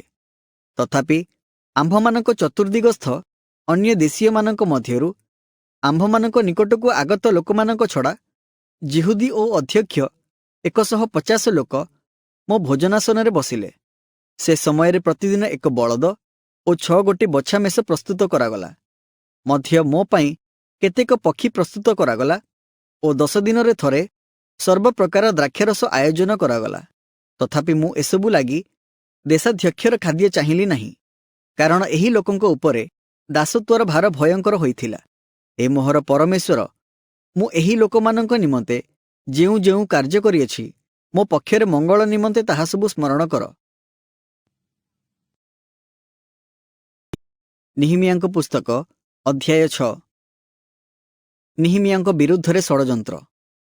ଏଥି ଉତ୍ତାରେ ମୁଁ ପ୍ରାଚୀର ଗଢ଼ିଅଛି ଓ ତହିଁ ମଧ୍ୟରେ ଆଉ ଭଗ୍ନ ସ୍ଥାନ ନାହିଁ। ଏହି ସମ୍ବାଦ ସନବଲଟ ଓ ଟୋବିୟ ଓ ଆରବୀୟ ଗେସମ ଓ ଆମ୍ଭମାନଙ୍କ ଅନ୍ୟାନ୍ୟ ଶତ୍ରୁମାନେ ଜାଣିଲେ। ଏହି ସମୟରେ ମୁଁ ନଗର ଦ୍ୱାର ସବୁରେ କବାଟ ଝୁଲାଇ ନଥିଲି। ସେତେବେଳେ ସନବଲଟ ଓ ଗେସମ ମୋ ନିକଟକୁ ଲୋକ ପଠାଇ କହିଲେ, ଆସ, ଆମ୍ଭେମାନେ ଓନ ପଦାସ୍ଥିତ କୌଣସି ଏକ ଗ୍ରାମରେ ଏକତ୍ରିତ ହେଉ। ମାତ୍ର ସେମାନେ ମୋହର ଅନିଷ୍ଟ କରିବାକୁ ବିଚାର କରିଥିଲେ। ଏଥିରେ ମୁଁ ସେମାନଙ୍କ ନିକଟକୁ ଦୂତଗଣ ପଠାଇ କହିଲି, ମୁଁ ଏକ ମହତ୍ କର୍ମ କରୁଅଛି, ଏଥିପାଇଁ ଓହ୍ଲାଇ ଆସି ନପାରେ। ତୁମ୍ଭମାନଙ୍କ ନିକଟକୁ ଓହ୍ଲାଇ ଯାଇ କାହିଁକି କାର୍ଯ୍ୟ ବନ୍ଦ କରିବି? ଏହି ପ୍ରକାରେ ସେମାନେ 4 ଥର ମୋ ନିକଟକୁ ଲୋକ ପଠାଇଲେ। ମାତ୍ର ମୁଁ ସେମାନଙ୍କୁ ସେହି ପ୍ରକାର ଉତ୍ତର ଦେଲି। ଏହାପରେ ସନବଲଟ ଆପଣ ଦାସ ହାତରେ ଖଣ୍ଡେ ଖୋଲା ଚିଠି ଦେଇ 5ମ ଥର ସେହି ପ୍ରକାରେ ମୋ ନିକଟକୁ ପଠାଇଲା। ତହିଁରେ ଏହା ଲେଖାଥିଲା, ଗୋଷ୍ଠୀୟମାନଙ୍କ ମଧ୍ୟରେ ଏହି ଜନରବ ହୋଇଅଛି। ମଧ୍ୟ ଗେସମ ଏହା କହୁଅଛି ଯେ ତୁମ୍ଭେ ଓ ଜିହୁଦୀୟମାନେ ରାଜଦ୍ରୋହ କରିବାକୁ ବିଚାର କରୁଅଛ, ତହିଁ ନିମନ୍ତେ ତୁମ୍ଭେ ପ୍ରାଚୀର ନିର୍ମାଣ କରୁଅଛ। ଏହି ଜନରବ ଅନୁସାରେ ତୁମ୍ଭେ ସେମାନଙ୍କର ରାଜା ହେବାକୁ ଇଚ୍ଛା କରୁଅଛ। ଆହୁରି ଜିହୁଦାରେ ଏକ ରାଜା ଅଛନ୍ତି ବୋଲି ଆପଣା ବିଷୟ ଜେରୁସାଲେମରେ ଘୋଷଣା କରିବା ପାଇଁ ତୁମ୍ଭେ ଭବିଷ୍ୟତବକ୍ତାମାନଙ୍କୁ ନିଯୁକ୍ତ କରିଅଛ। ଏହି ଜନରବ ରାଜାଙ୍କ ନିକଟରେ ଉପସ୍ଥିତ ହେବ। ଏହେତୁ ଏବେ ଆସ, ଆମ୍ଭେମାନେ ଏକତ୍ର ମନ୍ତ୍ରଣା କରୁ। ତହୁଁ ମୁଁ ତାହା ନିକଟକୁ କହି ପଠାଇଲି, ତୁମ୍ଭେ ଯାହା କହୁଅଛ ସେପରି କୌଣସି କାର୍ଯ୍ୟ କରାଯାଉ ନାହିଁ। ତୁମ୍ଭେ କେବଳ ଆପଣା ମନରୁ ତାହା ସବୁ କଳ୍ପନା କରୁଅଛ। ଏହି କର୍ମରେ ସେମାନଙ୍କର ହସ୍ତ ଦୁର୍ବଳ ହେଲେ ତାହା ସମାପ୍ତ ନୋହିବ ବୋଲି ସେ ସମସ୍ତେ ଆମ୍ଭମାନଙ୍କୁ ଭୀତ କରିବାକୁ ଇଚ୍ଛା କଲେ। ଏଣୁ ହେ ପରମେଶ୍ୱର, ମୋହର ହସ୍ତ ସବଳ କର। ଏହାପରେ ମହେଟ ବେଲର ପୌତ୍ର ଦଲେଇୟର ପୁତ୍ର ଯେଉଁ ସମୟ ଗୃହରେ ରୁଦ୍ଧ ଥିଲା, ମୁଁ ତାହା ଗୃହକୁ ଗଲି। ତହୁଁ ସେ କହିଲା, ଆମ୍ଭେମାନେ ପରମେଶ୍ୱରଙ୍କ ଗୃହରେ ମନ୍ଦିର ମଧ୍ୟରେ ଏକତ୍ରିତ ହେଉ ଓ ମନ୍ଦିରର ଦ୍ୱାର ସବୁ ବନ୍ଦ କରୁ, କାରଣ ସେମାନେ ତୁମ୍ଭକୁ ବଧ କରିବାକୁ ଆସିବେ। ରାତ୍ରିରେ ସେମାନେ ତୁମ୍ଭକୁ ବଧ କରିବାକୁ ଆସିବେ। ତହିଁରେ ମୁଁ କହିଲି, ମୋ ପରି ଲୋକ କ'ଣ ପଳାଇବ? ମୋ ପରି ହୋଇ ପ୍ରାଣ ବଞ୍ଚାଇବା ପାଇଁ ଯେ ମନ୍ଦିର ଭିତରକୁ ଯିବ, ଏପରି କିଏ ଅଛି? ମୁଁ ଭିତରକୁ ଯିବି ନାହିଁ। ମାତ୍ର ମୁଁ ଚିହ୍ନିଲି, ଆଉ ଦେଖ, ପରମେଶ୍ୱର ତାହାକୁ ପଠାଇ ନଥିଲେ। ତଥାପି ସେ ମୋ ବିରୁଦ୍ଧରେ ଏହି ଭବିଷ୍ୟତ ବାକ୍ୟ ପ୍ରଚାର କଲା, ଆଉ ଟୋବିୟ ଓ ସନବଲଟ ତାହାକୁ ବେତନ ଦେଇଥିଲେ। ମୁଁ ଯେପରି ଭୀତ ହେବି ଓ ସେହି କର୍ମ କରି ପାପ କରିବି, ପୁଣି ସେମାନେ ଯେପରି ମୋତେ ତିରସ୍କାର କରିବା ପାଇଁ ମୋହର ଦୁର୍ନାମର କାରଣ ପାଇବେ, ଏହି ଅଭିପ୍ରାୟରେ ତାହାକୁ ବେତନ ଦିଆଯାଇଥିଲା। ହେ ମୋହର ପରମେଶ୍ୱର, ଟୋବିୟ ଓ ସନବଲଟର ଏହିସବୁ କର୍ମାନୁସାରେ ସେମାନଙ୍କୁ ଆଉ ମୋତେ ଭୟଗ୍ରସ୍ତ କରିବାକୁ ଇଚ୍ଛା କଲେ ଯେ ନୟଦିଆ ଭବିଷ୍ୟତବକ୍ତ୍ରୀ ଓ ଅନ୍ୟାନ୍ୟ ଭବିଷ୍ୟତବକ୍ତା ସେମାନଙ୍କୁ ସ୍ମରଣ କର। ପ୍ରାଚୀର କାର୍ଯ୍ୟର ସମାପ୍ତି। ତହୁଁ 52 ଦିନ ମଧ୍ୟରେ ଇଲୁଲ ମାସର 25ତମ ଦିନରେ ପ୍ରାଚୀର ସମାପ୍ତ ହେଲା। ପୁଣି ଆମ୍ଭମାନଙ୍କର ଶତ୍ରୁ ସମସ୍ତେ ଏହା ଶୁଣନ୍ତେ ଏପରି ହେଲା ଯେ ଆମ୍ଭମାନଙ୍କ ଚତୁର୍ଦିଗସ୍ଥ ଅନ୍ୟ ଦେଶୀୟ ସମସ୍ତେ ଭୀତ ହେଲେ ଓ ଆପଣାମାନଙ୍କ ଦୃଷ୍ଟିରେ ନିତାନ୍ତ ଲଜ୍ଜିତ ହେଲେ। କାରଣ ଏହି କର୍ମ ଯେ ଆମ୍ଭମାନଙ୍କ ପରମେଶ୍ୱରଙ୍କ ଆଡ଼ୁ ହେଲା, ଏହା ସେମାନେ ବୁଝିଲେ। ଆହୁରି ସେ ସମୟରେ ଜିହୁଦାର କୁଳୀନମାନେ ଟୋବିୟ ନିକଟକୁ ଅନେକ ପତ୍ର ପଠାଇଲେ ଓ ଟୋବିୟର ନାନା ପତ୍ର ସେମାନଙ୍କ ନିକଟକୁ ଆସିଲା। କାରଣ ସେ ଆରହର ପୁତ୍ର ସଖନିୟର ଜୁଆଇଁ ହେବାରୁ ଓ ତାହାର ପୁତ୍ର ଜିହୋହାନନ୍ ବେରିଖିୟର ପୁତ୍ର ମସୁଲମର କନ୍ୟାକୁ ବିବାହ କରିଥିବାରୁ ଜିହୁଦା ମଧ୍ୟରେ ଅନେକେ ତାହା ପକ୍ଷରେ ଶପଥ କରିଥିଲେ। ଆହୁରି ସେମାନେ ତାହାର ଉତ୍ତମ କର୍ମର କଥା ମୋତେ କହିଲେ ଓ ମୋ କଥା ସବୁ ତାହାକୁ ଜଣାଇଲେ। ଆଉ ମୋତେ ଭୟଗ୍ରସ୍ତ କରିବା ପାଇଁ ଟୋବିୟ ନାନା ପତ୍ର ପଠାଇଲା। ନେହେମିୟାଙ୍କ ପୁସ୍ତକ ଅଧ୍ୟାୟ 7। ପ୍ରାଚୀର ନିର୍ମିତ ହୁଅନ୍ତେ ମୁଁ କବାଟ ସବୁ ଝୁଲାଇଲି। ପୁଣି ଦ୍ୱାରପାଳ ଓ ଗାୟକ ଓ ଲେବୀୟମାନେ ନିଯୁକ୍ତ ହେଲେ। ତହୁଁ ମୁଁ ଆପଣା ଭ୍ରାତା ହନାନୀକୁ ଓ ଦୁର୍ଗର ଶାସନକର୍ତ୍ତା ହନାନିୟକୁ ଜେରୁସାଲେମ ଉପରେ ନିଯୁକ୍ତ କଲି। କାରଣ ହନାନିୟ ବିଶ୍ୱସ୍ତ ଲୋକ ଥିଲା ଓ ସେ ଅନେକଙ୍କ ଅପେକ୍ଷା ପରମେଶ୍ୱରଙ୍କୁ ଭୟ କରୁଥିଲା। ଆଉ ମୁଁ ସେମାନଙ୍କୁ କହିଲି, ସୂର୍ଯ୍ୟ ପ୍ରଚଣ୍ଡ ନୋହିବା ପର୍ଯ୍ୟନ୍ତ ଜେରୁସାଲେମର ଦ୍ୱାର ସବୁ ଫିଟା ନ ଯାଉ। ଲୋକମାନେ ପ୍ରହରୀ କର୍ମରେ ଠିଆ ହେବା ବେଳେ ଦ୍ୱାର ସବୁ ବନ୍ଦ କରନ୍ତୁ, ଆଉ ତୁମ୍ଭେମାନେ ତହିଁରେ ଅର୍ଗଳ ଦିଅ। ପୁଣି ତୁମ୍ଭେମାନେ ଜେରୁସାଲେମ ନିବାସୀମାନଙ୍କୁ ପ୍ରହରୀ କରି ନିଯୁକ୍ତ କର। ସେମାନେ ପ୍ରତ୍ୟେକେ ଆପଣା ଆପଣା ପହରାରେ ଓ ପ୍ରତ୍ୟେକେ ଆପଣା ଆପଣା ଗୃହ ସମ୍ମୁଖରେ ରହନ୍ତୁ। ନିର୍ବାସନରୁ ଫେରିଥିବା ଲୋକଙ୍କ ତାଲିକା। ନଗର ପ୍ରଶସ୍ତ ଓ ବୃହତ୍ ଥିଲା, ମାତ୍ର ତହିଁ ମଧ୍ୟରେ ଅଳ୍ପ ଲୋକ ଥିଲେ ଓ ଗୃହ ସବୁ ନିର୍ମିତ ହୋଇନଥିଲା। ଏ ଉତ୍ତାରେ ବଂଶାବଳୀ କ୍ରମେ ଗଣିତ ହେବା ପାଇଁ କୁଳୀନମାନଙ୍କୁ ଓ ଅଧ୍ୟକ୍ଷମାନଙ୍କୁ ଓ ଲୋକମାନଙ୍କୁ ଏକତ୍ର କରିବାକୁ ମୋହର ପରମେଶ୍ୱର ମୋ ମନରେ ପ୍ରବୃତ୍ତି ଦେଲେ। ଆଉ ଯେଉଁମାନେ ପ୍ରଥମେ ଆସିଥିଲେ, ମୁଁ ସେମାନଙ୍କର ବଂଶାବଳୀ ପୁସ୍ତକ ପାଇଲି। ତହିଁରେ ଏହା ଲେଖାଥିବାର ଦେଖିଲି, ଯଥା ଯେଉଁମାନେ ବନ୍ଦୀ ରୂପେ ନୀତ ହୋଇଥିଲେ, ସେମାନଙ୍କ ମଧ୍ୟରୁ ପ୍ରଦେଶୀୟ ଏହି ସନ୍ତାନଗଣ ପ୍ରତ୍ୟେକେ ଜେରୁସାଲେମ ଓ ଜିହୁଦାସ୍ଥିତ ଆପଣା ଆପଣା ନଗରକୁ ଫେରି ଆସିଲେ। ବାବିଲର ରାଜା ନବୁକଦ୍ନେସର ଏମାନଙ୍କୁ ନେଇଯାଇଥିଲା। ଏମାନେ ଜିରୁବାବିଲ, ଜେସୁୟା, ନେହେମିୟା, ଅସରୀୟ, ରୟମା, ନହମାନି, ମର୍ଦଖୟ, ବିଲସନ, ମିସ୍ପର, ବିଗବୟ, ନହୁମ, ବାନା ସଙ୍ଗେ ଫେରି ଆସିଲେ।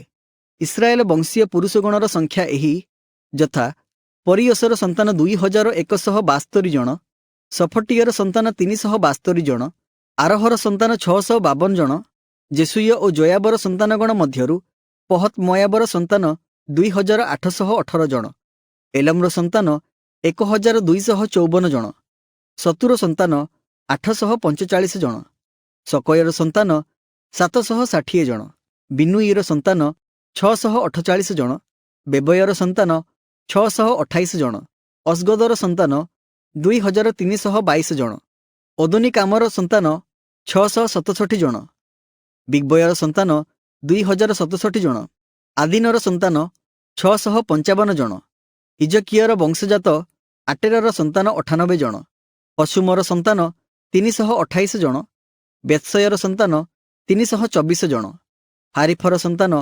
112 ଜଣ, ଗିବିୟନର ସନ୍ତାନ 95 ଜଣ, ବେଥଲିହିମ ଓ ନଟୋଫାର ଲୋକ 188 ଜଣ, ଅନାଥୋତର ଲୋକ 128 ଜଣ, ବେତ୍ ଅସ୍ମାବତର ଲୋକ 42 ଜଣ, କିରିୟତ୍ ଜିଆରିମ୍ର, କଫିରାର ଓ ବେରୋତର ଲୋକ 743 ଜଣ, ରାମ ଓ ଗେବାର ଲୋକ 621 ଜଣ, ମିକ୍ମସର ଲୋକ 122 ଜଣ, ବେଥେଲ ଓ ଅୟର ଲୋକ 123 ଜଣ, ଅନ୍ୟ ନବୋର ଲୋକ 52 ଜଣ, ଅନ୍ୟ ଏଲମର ସନ୍ତାନ 1254 ଜଣ, ହାରିମ୍ର ସନ୍ତାନ 320 ଜଣ, ଜିରିହୋର ସନ୍ତାନ 345 ଜଣ, ଲୋଦ୍, ହାଦିଦ ଓ ଅନର ସନ୍ତାନ 721 ଜଣ, ସନାୟାର ସନ୍ତାନ 3930 ଜଣ, ଯାଜକମାନଙ୍କର ସଂଖ୍ୟା ଜେସୁୟ ବଂଶୀୟ ଜିଦଇର ସନ୍ତାନ 973 ଜଣ, ଇମେରର ସନ୍ତାନ 1052 ଜଣ, ପଶହୁରର ସନ୍ତାନ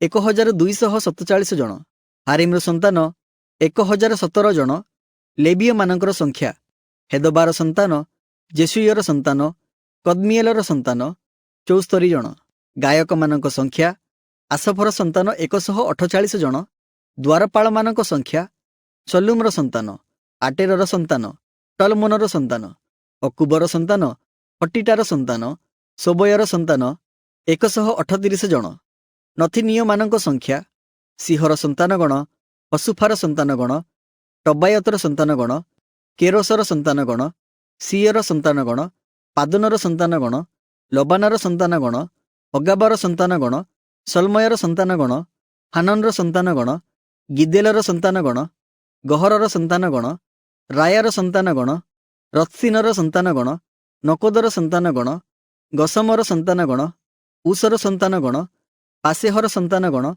ବେସୟର ସନ୍ତାନଗଣ, ମିୟୁନିମର ସନ୍ତାନଗଣ, ନଫିସିମର ସନ୍ତାନଗଣ, ବକବୁକର ସନ୍ତାନଗଣ, ହକୁଫାର ସନ୍ତାନଗଣ, ହରହୁରର ସନ୍ତାନଗଣ, ବସଲୁତର ସନ୍ତାନଗଣ, ମହିଦାର ସନ୍ତାନଗଣ, ହର୍ଷାର ସନ୍ତାନଗଣ, ବରକୋସର ସନ୍ତାନଗଣ, ସିସରାର ସନ୍ତାନଗଣ, ତେମହର ସନ୍ତାନଗଣ, ନତ୍ସିହର ସନ୍ତାନଗଣ, ହଟିଫାର ସନ୍ତାନଗଣ, ସଲୋମନର ଦାସମାନଙ୍କ ସନ୍ତାନଗଣର ସଂଖ୍ୟା ସୋଟୟର ସନ୍ତାନଗଣ, ସାଫେରତର ସନ୍ତାନଗଣ, ପରିଦାର ସନ୍ତାନଗଣ, ଜାଳାର ସନ୍ତାନଗଣ, ଦର୍କଣର ସନ୍ତାନଗଣ, ଗିଦେଲର ସନ୍ତାନଗଣ, ସଫଟିୟର ସନ୍ତାନଗଣ, ହଟିଲାର ସନ୍ତାନଗଣ, ପକ୍ଷୀର ହତ୍ସବାଇମର ସନ୍ତାନଗଣ, ଆମନର ସନ୍ତାନଗଣ, ସମୁଦାୟ ନଥିନୀୟ ଓ ସଲୋମନର ଦାସମାନଙ୍କ ସନ୍ତାନଗଣର ସଂଖ୍ୟା 392 ଜଣ। ପୁଣି ତେଲମେଲହ, ତେଲହର୍ଷା, କରୁବ, ଅଦୋନ ଓ ଇମେର ଏହି ସକଳ ସ୍ଥାନରୁ ଲୋକ ଆସିଲେ। ମାତ୍ର ସେମାନେ ଇସ୍ରାଏଲୀୟ ଲୋକ ବୋଲି ଆପଣା ଆପଣା ପିତୃବଂଶ ଓ ଗୋଷ୍ଠୀର ପ୍ରମାଣ ଦର୍ଶାଇ ପାରିଲେ ନାହିଁ। ସେହି ଲୋକମାନେ ଏହି ଯଥା ଦଲଇୟର ସନ୍ତାନ, ଟୋବିୟର ସନ୍ତାନ, ନକୋଦର ସନ୍ତାନ 642 ଜଣ, ଯାଜକମାନଙ୍କ ମଧ୍ୟରୁ ଅବାୟାର ସନ୍ତାନଗଣ, ହକ୍କୋସର ସନ୍ତାନଗଣ, ବର୍ଷିଲୟର ସନ୍ତାନଗଣ।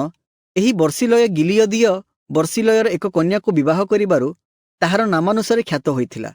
ଏମାନେ ବଂଶାବଳୀ କ୍ରମେ ଗଣିତ ଲୋକମାନଙ୍କ ମଧ୍ୟରେ ଆପଣମାନଙ୍କ ବଂଶାବଳୀ ପତ୍ର ଅନ୍ୱେଷଣ କଲେ, ମାତ୍ର ପାଇଲେ ନାହିଁ। ଏହେତୁ ସେମାନେ ଅଶୁଚି ଗଣିତ ହୋଇ ଯାଜକ ପଦରୁ ବିଚ୍ୟୁତ ହେଲେ।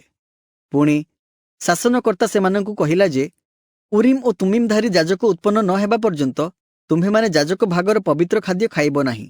ଆଉ ସମସ୍ତ ସମାଜ 42,360 ଜଣ। ଏହାଛଡ଼ା ସେମାନଙ୍କର ଦାସଦାସୀ 7,337 ଜଣ ଥିଲେ। ଆହୁରି ସେମାନଙ୍କର 245 ଜଣ ଗାୟକ ଗାୟିକା ଥିଲେ। ସେମାନଙ୍କର 736 ଅଶ୍ୱ 245 ଖଚର, 435 ଓଟ, 6720 ଗଧ ଥିଲେ। ପୁଣି ପିତୃବଂଶୀୟ ମୁଖ୍ୟମାନଙ୍କ ମଧ୍ୟରୁ କେହି କେହି ସେହି କାମ ନିମନ୍ତେ ଦାନ କଲେ। ଶାସନକର୍ତ୍ତା ଭଣ୍ଡାରରେ ଡାରିକ୍ ନାମକ 1000 ସ୍ୱର୍ଣ୍ଣ ମୁଦ୍ରା, 50 କୁଣ୍ଡ, 530 ଯାଜକୀୟ ବସ୍ତ୍ର ଦେଲା। ଆଉ ପିତୃବଂଶୀୟ କେତେକ ମୁଖ୍ୟ ଲୋକ ନିଜ ଭଣ୍ଡାରରୁ ଡାରିକ୍ ନାମକ 20,000 ସ୍ୱର୍ଣ୍ଣ ମୁଦ୍ରା ଓ 2200 ପାଉଣ୍ଡ ରୂପା କାମ ପାଇଁ ଦେଲେ। ଅନ୍ୟ ଲୋକ ସମସ୍ତେ ଡାରିକ୍ ନାମକ 20,000 ସ୍ୱର୍ଣ୍ଣ ମୁଦ୍ରା ଓ 2000 ପାଉଣ୍ଡ ରୂପା ଓ 67 ଯାଜକୀୟ ବସ୍ତ୍ର ଦେଲେ। ଏହାପରେ ଯାଜକମାନେ, ଲେବୀୟମାନେ, ଦ୍ୱାରପାଳମାନେ ଓ ଗାୟକମାନେ, ଆଉ କେତେକ ଲୋକମାନେ ଓ ନଥିନୀୟମାନେ ଓ ସମଗ୍ର ଇସ୍ରାଏଲ ଆପଣା ଆପଣା ନଗରରେ ବାସ କଲେ। ଆଉ ସମସ୍ତ ମାସ ବେଳକୁ ଇସ୍ରାଏଲ ସନ୍ତାନଗଣ ଆପଣା ନଗରରେ ଥିଲେ।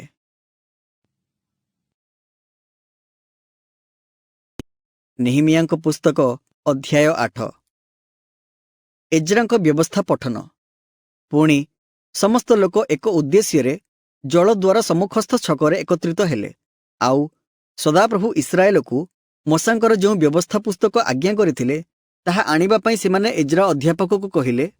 ତହିଁରେ ସପ୍ତମ ମାସର ପ୍ରଥମ ଦିନରେ ଏଜ୍ରା ଯାଜକ ପୁରୁଷ ଓ ସ୍ତ୍ରୀ ଆଦି ଯେତେ ଲୋକ ଶୁଣି ବୁଝିପାରନ୍ତି ସେ ସମସ୍ତ ସମାଜ ସାକ୍ଷାତକୁ ସେହି ବ୍ୟବସ୍ଥା ପୁସ୍ତକ ଆଣିଲେ। ତହୁଁ ସେ ଜଳଦ୍ୱାର ସମ୍ମୁଖସ୍ଥ ଛକରେ ପୁରୁଷ ଓ ସ୍ତ୍ରୀ ଆଦି ଯେତେ ଲୋକ ବୁଝିପାରନ୍ତି ସେ ସମସ୍ତଙ୍କ ସାକ୍ଷାତରେ ପ୍ରଭାତରୁ ମଧ୍ୟାହ୍ନ ପର୍ଯ୍ୟନ୍ତ ସେହି ପୁସ୍ତକରୁ ପାଠ କଲେ। ଆଉ ସମସ୍ତ ଲୋକଙ୍କର କର୍ଣ୍ଣ ସେହି ବ୍ୟବସ୍ଥା ପୁସ୍ତକ ପ୍ରତି ନିବିଷ୍ଟ ରହିଲା। ଆଉ ଏଜ୍ରା ଅଧ୍ୟାପକ ସେହି କାର୍ଯ୍ୟ କରିବା ନିମନ୍ତେ କାଠର ମଞ୍ଚ ଉପରେ ଠିଆ ହେଲେ। ଆଉ ଦକ୍ଷିଣ ପାର୍ଶ୍ୱରେ ତାହା ନିକଟରେ ମତଥିୟ, ସେମା, ଅନାୟ, ଉରିୟ, ହିଲ୍କିୟ ଓ ମାସେୟ ଠିଆ ହେଲେ।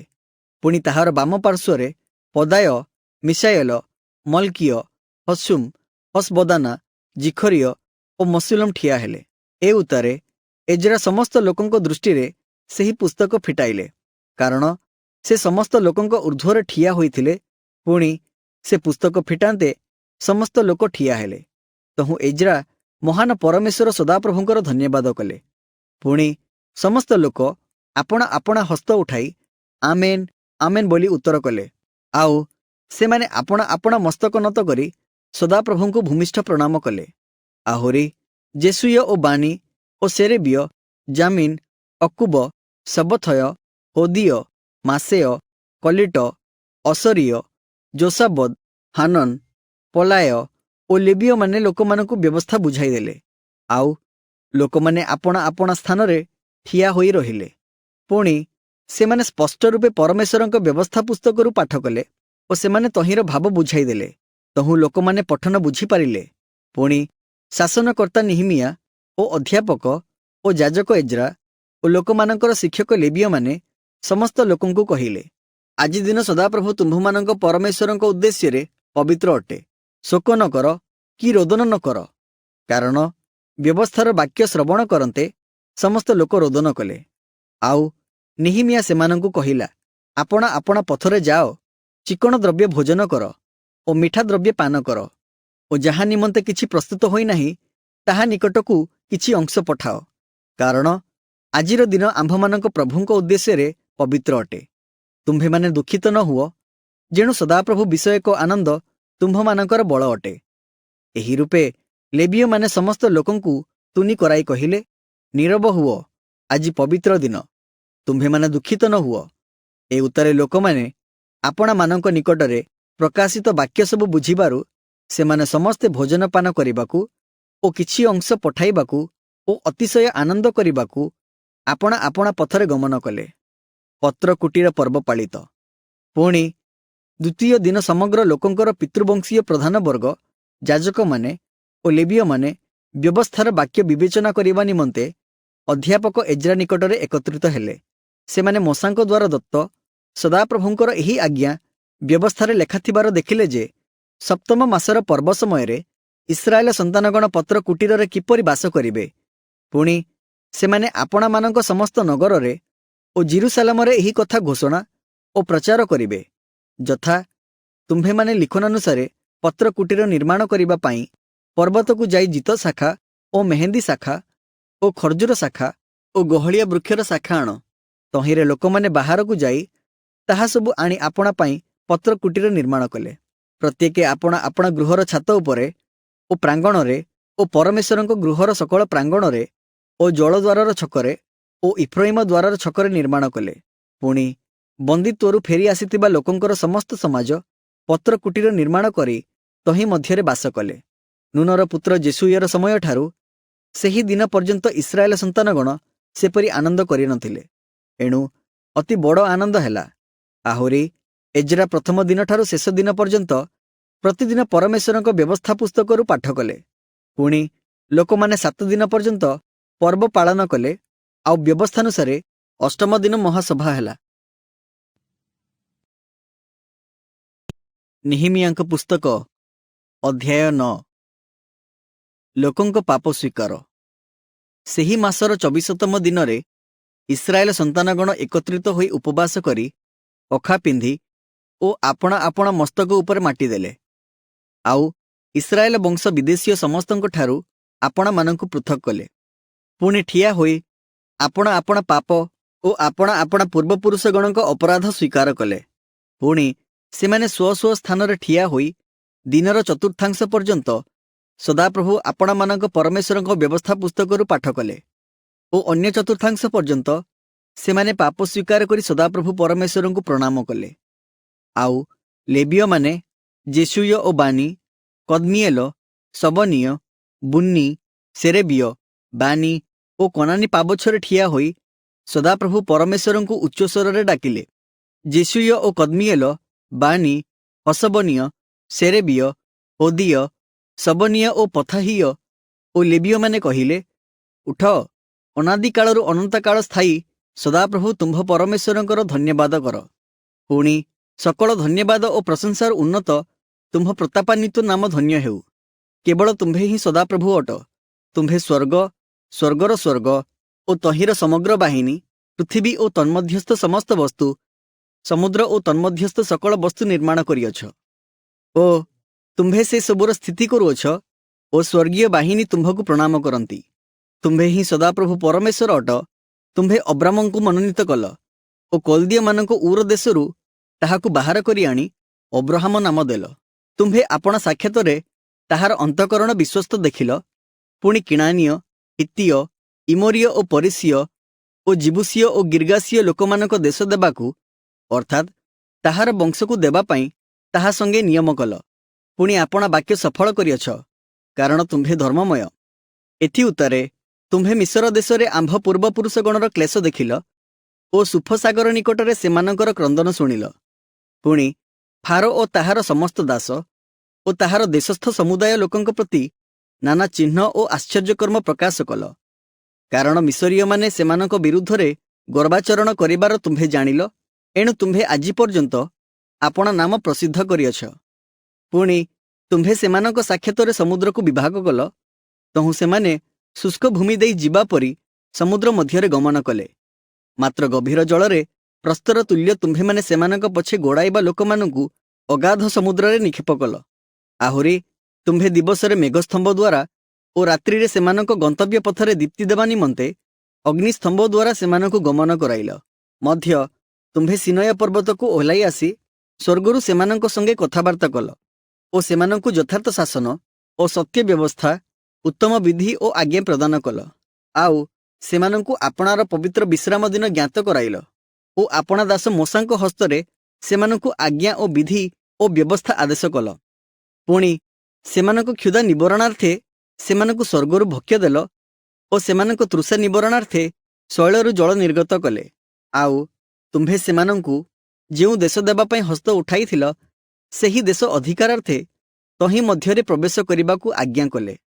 ମାତ୍ର ସେମାନେ ଓ ଆମ୍ଭମାନଙ୍କ ପୂର୍ବପୁରୁଷମାନେ ଗର୍ବାଚରଣ କଲେ ଓ ଆପଣା ଆପଣାକୁ କଠିନ କଲେ ଓ ତୁମ୍ଭ ଆଜ୍ଞାରେ କର୍ଣ୍ଣପାତ କଲେ ନାହିଁ। ଆଉ ସେମାନେ ପାଳିବାକୁ ଅସମ୍ମତ ହେଲେ। କିଏବା ତୁମ୍ଭେ ସେମାନଙ୍କ ମଧ୍ୟରେ ଯେଉଁ ଆଶ୍ଚର୍ଯ୍ୟକର୍ମ କରିଥିଲ, ତାହା ସ୍ମରଣରେ ରଖିଲେ ନାହିଁ। ମାତ୍ର ଆପଣା ଆପଣା ମନ କଠିନ କଲେ ଓ ଦାସତ୍ୱାବସ୍ଥାକୁ ଫେରିଯିବା ନିମନ୍ତେ ବିଦ୍ରୋହ ଭାବରେ ଜଣକୁ ପ୍ରଧାନ କରି ନିଯୁକ୍ତ କଲେ।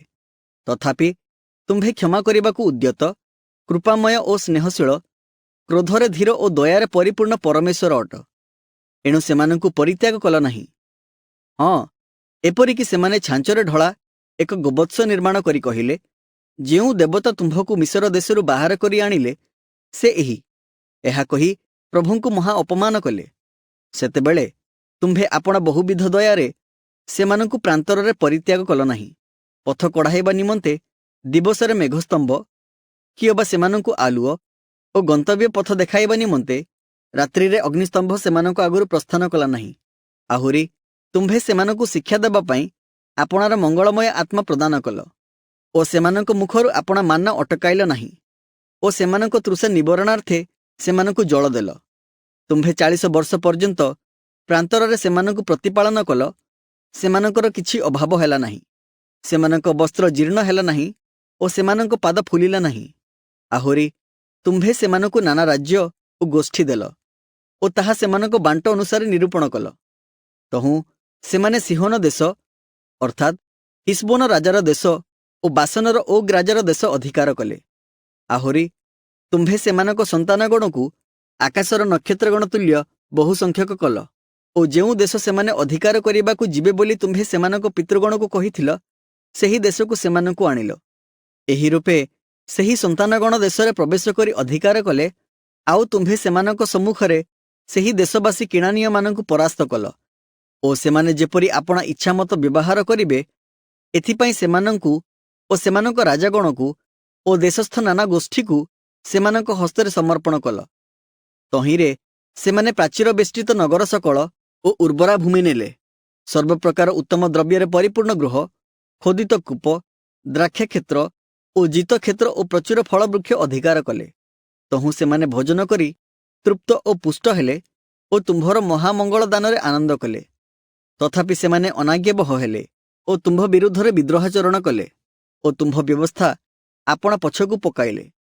ଆଉ ତୁମ୍ଭର ଯେଉଁ ଭବିଷ୍ୟତ ବକ୍ତାମାନେ ସେମାନଙ୍କୁ ତୁମ୍ଭ ପ୍ରତି ପୁନର୍ବାର ଫେରାଇବା ପାଇଁ ସେମାନଙ୍କୁ ଚେତାବନୀ ଦେଲେ, ତେଣୁ ସେମାନଙ୍କୁ ବଧ କଲେ ଓ ଅପମାନଜନକ କାର୍ଯ୍ୟ କଲେ। ଏହେତୁ ତୁମ୍ଭେ ସେମାନଙ୍କୁ ବିପକ୍ଷଗଣ ହସ୍ତରେ ସମର୍ପଣ କରନ୍ତେ। ସେମାନେ ସେମାନଙ୍କୁ କ୍ଲେଶ ଦେଲେ, ମାତ୍ର କ୍ଲେଶ ସମୟରେ ସେମାନେ ତୁମ୍ଭ ନିକଟରେ କ୍ରନ୍ଦନ କରନ୍ତେ। ତୁମ୍ଭେ ସ୍ୱର୍ଗରୁ ତାହା ଶୁଣିଲ, ଆଉ ଆପଣାର ବହୁବିଧ ଦୟାନୁସାରେ ସେମାନଙ୍କୁ ସେମାନଙ୍କ ବିପକ୍ଷଗଣ ହସ୍ତରୁ ସେମାନଙ୍କୁ ଉଦ୍ଧାର କଲେ। ମାତ୍ର ସେମାନେ ବିଶ୍ରାମ ପାଇଲା ଉତ୍ତାରେ ପୁନର୍ବାର ତୁମ୍ଭ ଦୃଷ୍ଟିରେ କୁକର୍ମ କଲେ। ଏହେତୁ ତୁମ୍ଭେ ସେମାନଙ୍କୁ ଶତ୍ରୁଗଣ ହସ୍ତରେ ସମର୍ପଣ କଲ। ସେମାନେ ସେମାନଙ୍କ ଉପରେ କର୍ତ୍ତୃତ୍ୱ କଲେ। ତଥାପି ଯେତେବେଳେ ସେମାନେ ଫେରି ତୁମ୍ଭ ନିକଟରେ କ୍ରନ୍ଦନ କଲେ, ସେତେବେଳେ ତୁମ୍ଭେ ସ୍ୱର୍ଗରୁ ତାହା ଶୁଣିଲ। ଆଉ ଅନେକ ଥର ତୁମ୍ଭେ ଆପଣା ଦୟାନୁସାରେ ସେମାନଙ୍କୁ ଉଦ୍ଧାର କଲ। ପୁଣି ସେମାନଙ୍କୁ ପୁନର୍ବାର ଆପଣା ବ୍ୟବସ୍ଥାରୂପ ମାର୍ଗକୁ ଆଣିବା ନିମନ୍ତେ ସେମାନଙ୍କ ଚେତାବନୀ ଦେଲ। ତଥାପି ସେମାନେ ଗର୍ବାଚରଣ କଲେ ଓ ତୁମ୍ଭ ଆଜ୍ଞାରେ କର୍ଣ୍ଣପାତ କଲେ ନାହିଁ। ମାତ୍ର ଯାହା ପାଳନ କଲେ ମନୁଷ୍ୟ ବଞ୍ଚିବ। ତୁମ୍ଭର ସେହି ଶାସନ ବିରୁଦ୍ଧରେ ପାପ କଲେ, ପୁଣି ମନୋଯୋଗ କଲେ ନାହିଁ। ଆପଣା ମନ କଠିନ କଲେ ଓ ଶୁଣିବାକୁ ଅସମ୍ମତ ହେଲେ। ତଥାପି ବହୁ ବର୍ଷ ପର୍ଯ୍ୟନ୍ତ ତୁମ୍ଭେ ସେମାନଙ୍କୁ ସହ୍ୟ କଲ ଓ ଆପଣା ଆତ୍ମା ଦ୍ୱାରା ଆପଣ ଭବିଷ୍ୟତ ବକ୍ତାଗଣ ଦେଇ ସେମାନଙ୍କୁ ଚେତାବନୀ ଦେଲ। ମାତ୍ର ସେମାନେ କର୍ଣ୍ଣପାତ କରିବାକୁ ସମ୍ମତ ହେଲେ ନାହିଁ। ଏହେତୁ ତୁମ୍ଭେ ସେମାନଙ୍କୁ ଅନ୍ୟ ଦେଶୀୟ ଗୋଷ୍ଠୀମାନଙ୍କ ହସ୍ତରେ ସମର୍ପଣ କଲ। ତଥାପି ତୁମ୍ଭେ ଆପଣା ବହୁବିଧ ଦୟାରେ ସେମାନଙ୍କୁ ନିଃଶେଷ କଲ ନାହିଁ ଅବା ସେମାନଙ୍କୁ ପରିତ୍ୟାଗ କଲ ନାହିଁ, କାରଣ ତୁମ୍ଭେ କୃପାମୟ ଓ ଦୟାଳୁ ପରମେଶ୍ୱର ଅଟ। ଏହେତୁ ହେ ଆମ୍ଭମାନଙ୍କ ପରମେଶ୍ୱର, ମହାନ, ପରାକ୍ରାନ୍ତ ଓ ଭୟଙ୍କର ପରମେଶ୍ୱର, ତୁମ୍ଭେ ନିୟମ ଓ ଦୟା ପାଳନ କରିଥାଅ। ଅସୁରୀୟ ରାଜାଗଣର ସମୟଠାରୁ ଆଜି ପର୍ଯ୍ୟନ୍ତ ଆମ୍ଭମାନଙ୍କ ଉପରେ, ଆମ୍ଭମାନଙ୍କ ରାଜଗଣ ଉପରେ, ଆମ୍ଭମାନଙ୍କ ଅଧିପତିଗଣ ଉପରେ ଓ ଆମ୍ଭମାନଙ୍କ ଯାଜକଗଣ ଉପରେ ଓ ଆମ୍ଭମାନଙ୍କ ଭବିଷ୍ୟତ ବକ୍ତାଗଣ ଉପରେ ଓ ଆମ୍ଭମାନଙ୍କ ପିତୃଗଣ ଉପରେ ଓ ତୁମ୍ଭର ସମସ୍ତ ଲୋକଙ୍କ ଉପରେ ଯେ କ୍ଲେଶ ଘଟିଅଛି, ତାହା ସବୁ ତୁମ୍ଭ ଦୃଷ୍ଟିରେ କ୍ଷୁଦ୍ର ଦେଖାନଯାଉ। ତଥାପି ଆମ୍ଭମାନଙ୍କ ପ୍ରତି ଯାହା ଯାହା ଘଟିଅଛି, ସେ ସବୁରେ ତୁମ୍ଭେ ଧର୍ମମୟ ଅଟ। କାରଣ ତୁମ୍ଭେ ସତ୍ୟରେ ବ୍ୟବହାର କରିଅଛ, ମାତ୍ର ଆମ୍ଭେମାନେ ଦୁଷ୍କର୍ମ କରିଅଛୁ। ପୁଣି ଆମ୍ଭମାନଙ୍କ ରାଜାଗଣ, ଆମ୍ଭମାନଙ୍କ ଅଧିପତିଗଣ, ଆମ୍ଭମାନଙ୍କ ଯାଜକଗଣ ଅବା ଆମ୍ଭମାନଙ୍କ ପିତୃଗଣ ତୁମ୍ଭ ବ୍ୟବସ୍ଥା ପାଳନ କରିନାହାନ୍ତି। କିଅବା ତୁମ୍ଭେ ଆପଣାର ଯେଉଁ ଆଜ୍ଞା ଓ ସାକ୍ଷ୍ୟ ଦ୍ୱାରା ସେମାନଙ୍କୁ ଚେତାବନୀ ଦେଲ, ତହିଁରେ କର୍ଣ୍ଣପାତ କରିନାହାନ୍ତି। ଯେଣୁ ସେମାନେ ଆପଣାମାନଙ୍କ ରାଜ୍ୟରେ, ସେମାନଙ୍କୁ ତୁମ୍ଭର ପ୍ରଦତ୍ତ ମହାମଙ୍ଗଳରେ ଓ ସେମାନଙ୍କ ସମ୍ମୁଖରେ तुम्भर समर्पित प्रशस्त और उर्वर देश रे तुम्भर सेवा करि नाहांती किए बा आपण आपण दुष्कर्मरु फेरी नाहांती।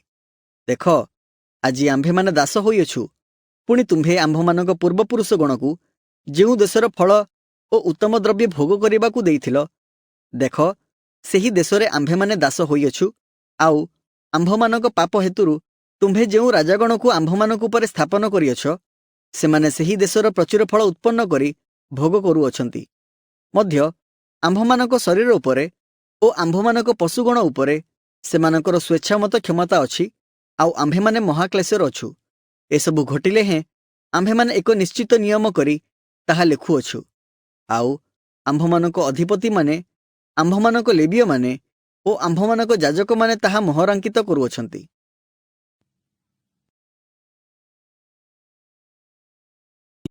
नेहेमियाक पुस्तक अध्याय 10 मोहरांकित चुक्तिर साक्षी मोहरांकनकारीमानक नाम एही यथा अखलियर पुत्र नेहेमिया शासनकर्ता ओ सिदिकिय सराय असरिय जिरिमिय पशहुर अमरिय मल्किय अटुस सबनिय मल्लुक हारिम मरेमोत अबदिय दानिएल गिन्नथन बारुक मसुलम अबिय मियामिन मासिय बिलगय समयीय एमाने जाजक थिले आउ लेबीय गण यथा असनियर पुत्र जेसुय एनाददर संतानगण मध्यरु बिनुई ओ कदमिएल पुणी सेमानंकर भ्रातृगण सबनिय होदिय कलिट पलाय हानन मिका रहोब हसबिय सकुर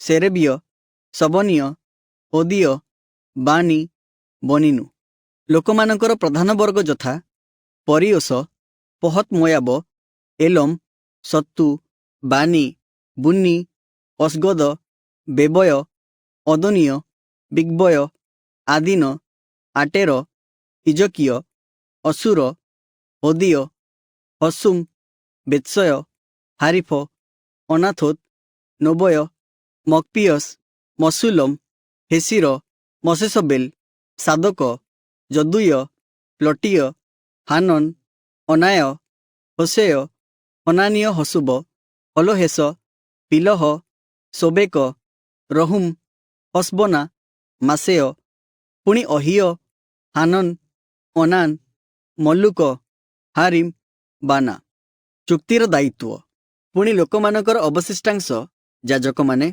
लेबीय माने द्वारपाल माने गायक माने नथिनीय माने ओ जे समस्त लोक नाना देशस्थ गोष्ठीय मानक ठारू आपणा मानकु पृथक करी परमेश्वरंको व्यवस्थार पक्ष होइथिले सेमाने सेमानकर भार्यगण सेमानकर पुत्रगण ओ सेमानकर कन्यागण प्रत्येक ज्ञानवान ओ बुद्धिमान लोक सेमाने आपणा मानक भ्रातृगण आपणा मानक कुलीनगण प्रति आसक्त होई परमेश्वरंको दास मोसांक द्वारा दत्त परमेश्वरंको व्यवस्थानुसारे चलिबा पाई ओ आम्भमानक प्रभु सदाप्रभुंकर समस्त आज्ञा ओ शासन ओ विधि मनोयोग पूर्वक पालिबा पाई शपथ ओ प्रतिज्ञा कले आउ कहिले आम्भेमाने अन्य देशीय लोकमानंकु आपणा मानक कन्यागण देबु नाही कियो बा आपणा मानक पुत्रगण निमंते सेमानक कन्यागण ग्रहण करिबु नाही आउ देशस्थ लोकमाने विश्राम बाରରେ कोनोसी पदार्थ कि खाद्यद्रव्य बिक्री करिबाकू आनिले आम्भेमाने विश्राम बाରରେ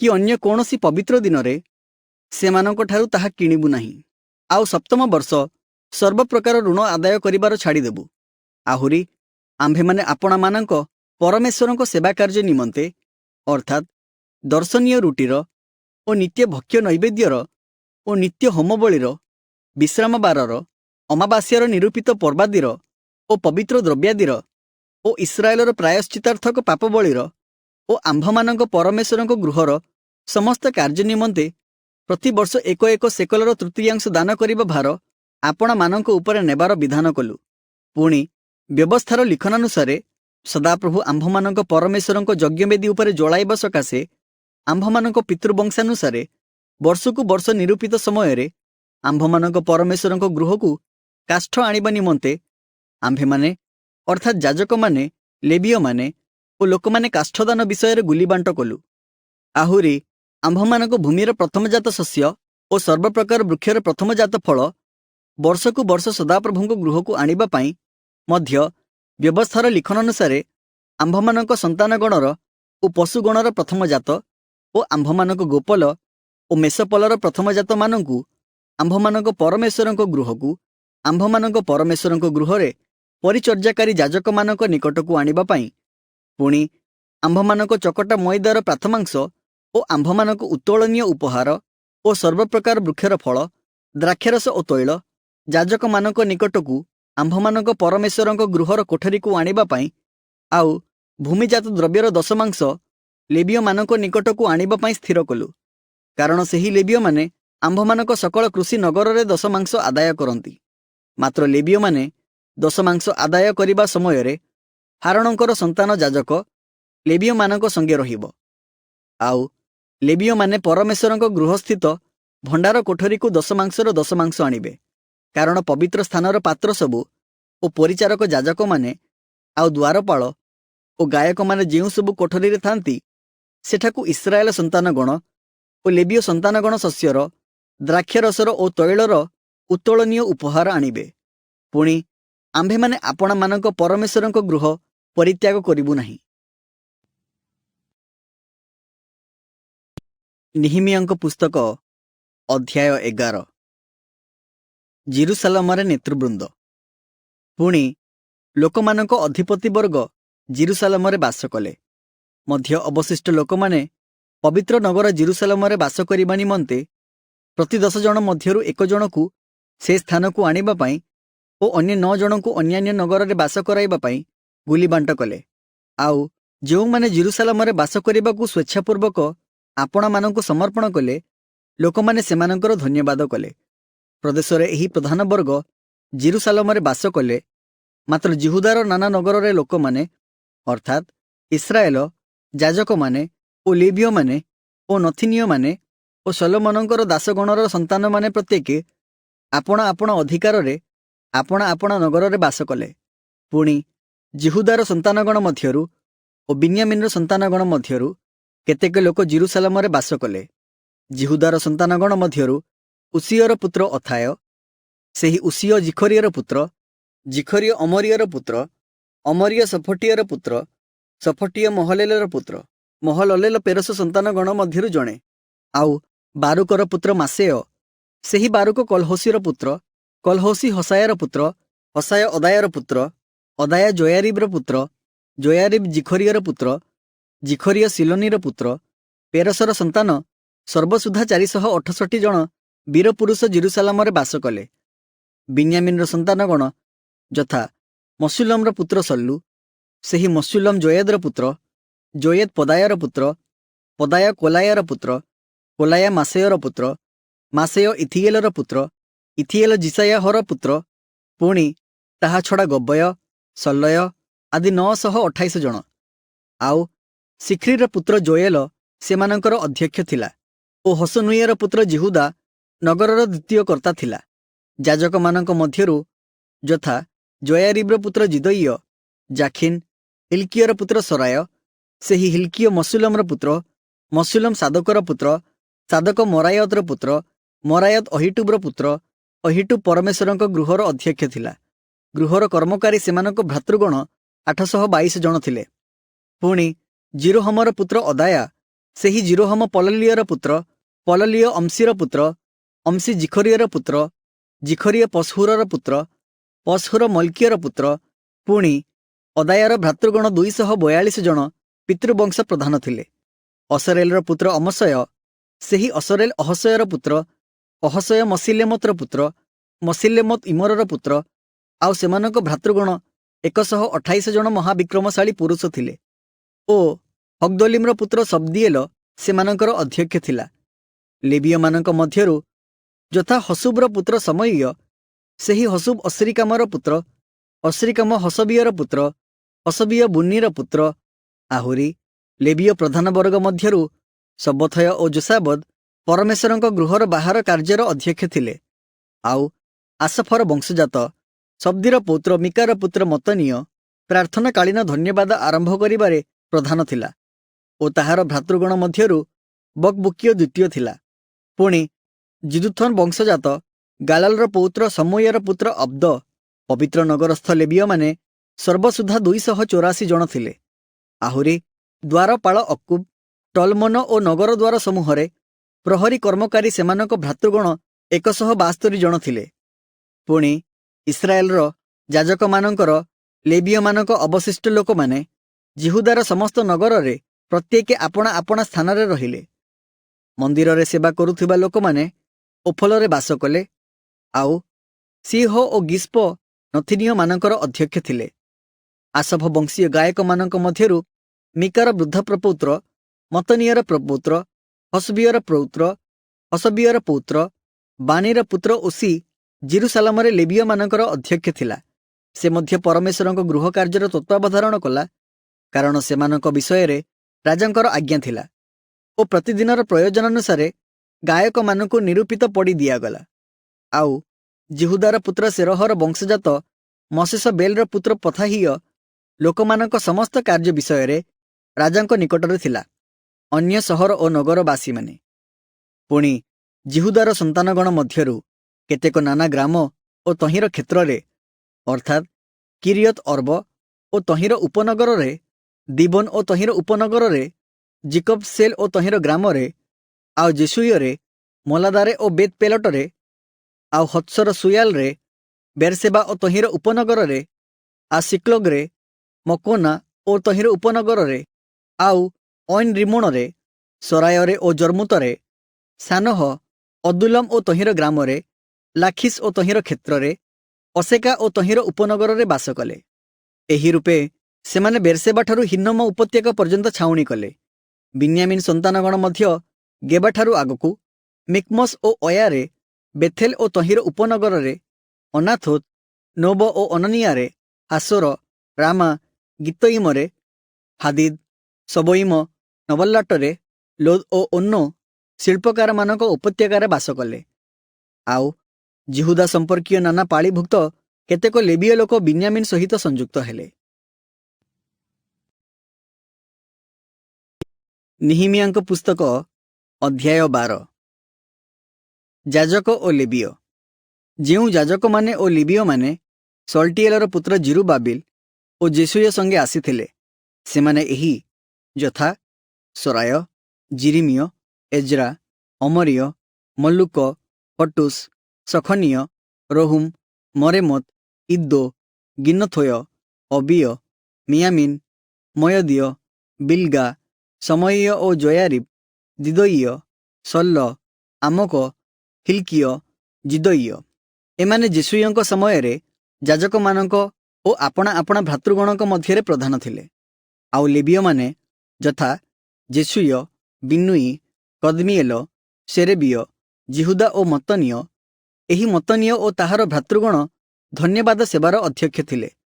ମଧ୍ୟ ସେମାନଙ୍କର ଭ୍ରାତା ବକବୁକିୟ ଓ ଉନ୍ନି ସେମାନଙ୍କ ସମ୍ମୁଖରେ ପ୍ରହରୀ କର୍ମ କଲେ।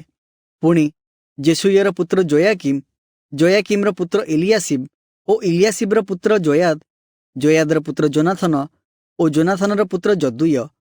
ପୁଣି ଜୋୟାକିମର ସମୟରେ ଏହି ଯାଜକମାନେ ପିତୃବଂଶ ପ୍ରଧାନ ଥିଲେ, ଯଥା ସରାୟ ବଂଶର ମରାୟ, ଜିରିମିୟ ବଂଶର ହନାନିୟ, ଏଜ୍ରା ବଂଶର ମସୁଲମ, ଅମରିୟ ବଂଶର ଜିହୋହାନନ, ମଲ୍ଲୁକି ବଂଶର ଜୋନାଥନ, ସବନିୟା ବଂଶର ଯୋସେଫ, ହାରିମ ବଂଶର ଅଦନ, ମରାୟତ ବଂଶର ହିଲକୟ, ଇଦ୍ଦୋ ବଂଶର ଜିଖରିୟ, ଗିନଥନ ବଂଶର ମସୁଲମ, ଅବିୟ ବଂଶର ଶିଖ୍ରି, ମିନ୍ୟାମିନ ବଂଶର ମୟଦୀୟ ବଂଶର ପିଲଟେୟ, ବିଲଗା ବଂଶର ସମୂୟ, ସମୟ ବଂଶର ଜିହୁନାଥନ, ଆଉ ଜୟାରି ବଂଶର ମତନୟ, ଜିଦୋଇୟ ବଂଶର ଉସି, ସଲ୍ଲୟ ବଂଶର କଲ୍ଲୟ, ଆମକ ବଂଶର ଏବର, ହିଲକିୟ ବଂଶର ହସବିୟ, ଜିଦୋଇୟ ବଂଶର ନଥନେଲ। ଇଲିଆସିବ, ଜୋୟାଦ ଓ ଜୋହାନନ ଓ ଯଦୁୟ ସମୟରେ ଲେବୀୟମାନେ ମଧ୍ୟ ପାରସିକ ଦାରିଆ ବସର ଅଧିକାର ସମୟରେ ଯାଜକମାନେ ପିତୃବଂଶ ପ୍ରଧାନ ରୂପେ ବଂଶାବଳୀରେ ଲିଖିତ ହେଲେ। ଲେବୀ ବଂଶଜାତ ପିତୃବଂଶ ପ୍ରଧାନମାନଙ୍କ ନାମ ଲେବୀ ବଂଶଜାତ ପିତୃବଂଶ ପ୍ରଧାନମାନଙ୍କ ନାମ ଇଲିଆସିବର ପୁତ୍ର ଜୋହାନନର ସମୟ ପର୍ଯ୍ୟନ୍ତ ବଂଶାବଳୀ ପୁସ୍ତକରେ ଲିଖିତ ହେଲା। ଲେବୀୟମାନଙ୍କର ପ୍ରଧାନଗଣ ହସବିୟ, ସେରେବିୟ ଓ କଦମିଏଲର ପୁତ୍ର ଜେସୁୟ ଓ ସେମାନଙ୍କ ସମ୍ମୁଖସ୍ଥ ଭ୍ରାତୃଗଣ परमेश्वरଙ୍କ लोक दाऊदଙ୍କର आज्ञानुसारे दल दल होई प्रशंसा और धन्यवाद उत्सर्ग करने नियुक्त हेले। मतनीय और बकबुकीय, ओबदीय, मसुल्लम, टलमोन, अक्कुब द्वारपाल होई द्वार निकटवर्ती भंडार गृह सकलर प्रहरी कर्म कले। एमाने जोसादकर पुत्र जेसुएर पुत्र जोयाकिम समय आउ शासनकर्ता निहिमिया और अध्यापक एज्रा जाजकर समय थिले। प्राचीर उत्सर्गीकरण।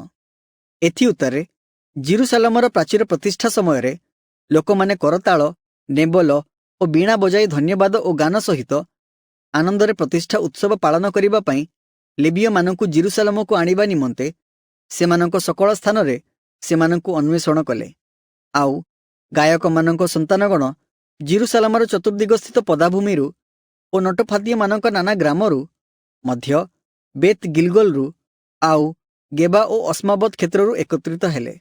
कारण गायक माने जेरुसालेमर चतुर्दिगरे आपण मानक पई ग्राम बसाई थिले। पुणी जाजक माने और लेबीय माने आपण आपणा को सूची कले। आउ सेमाने लोक मानकु और द्वार सबु और प्राचीर सूची कले।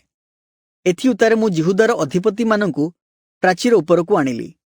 आउ धन्यवाद और संकीर्तन करिबा पई दुई महादल नियुक्त कली। तहिरे एक दल दक्षिण पार्श्वरे प्राचीर उपर देई खत द्वार आड़कु गले।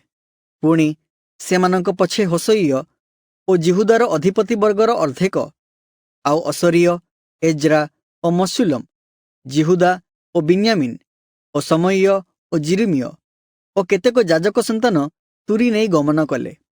आसफ वंशजात शकुरर वृद्ध प्रपुत्र मिखायर प्रपुत्र मतनियर पुत्र समय्यर पुत्र जे जोनाथन, ताहार पुत्र जिखरिय और ताहार भ्रातृगण समय्य और असरेल, मिलेलय, गिलेलय, माईय, नथनेल और जिहुदा, हनानी एमाने परमेश्वरଙ୍କ लोक दाऊदଙ୍କର निरूपित नाना वाद्ययंत्र नहीं गमन कले।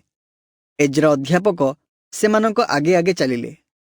पुणी सेमाने निर्झर द्वार निकट होई आपण मानक सम्मुखस्थ सड़क पथरे दाऊद नगरर पाहाच द्वारा प्राचीरर उठाणी उठी दाऊदଙ୍କର गृह उपर देई पूर्व आड़े जलद्वार पर्यंत गले।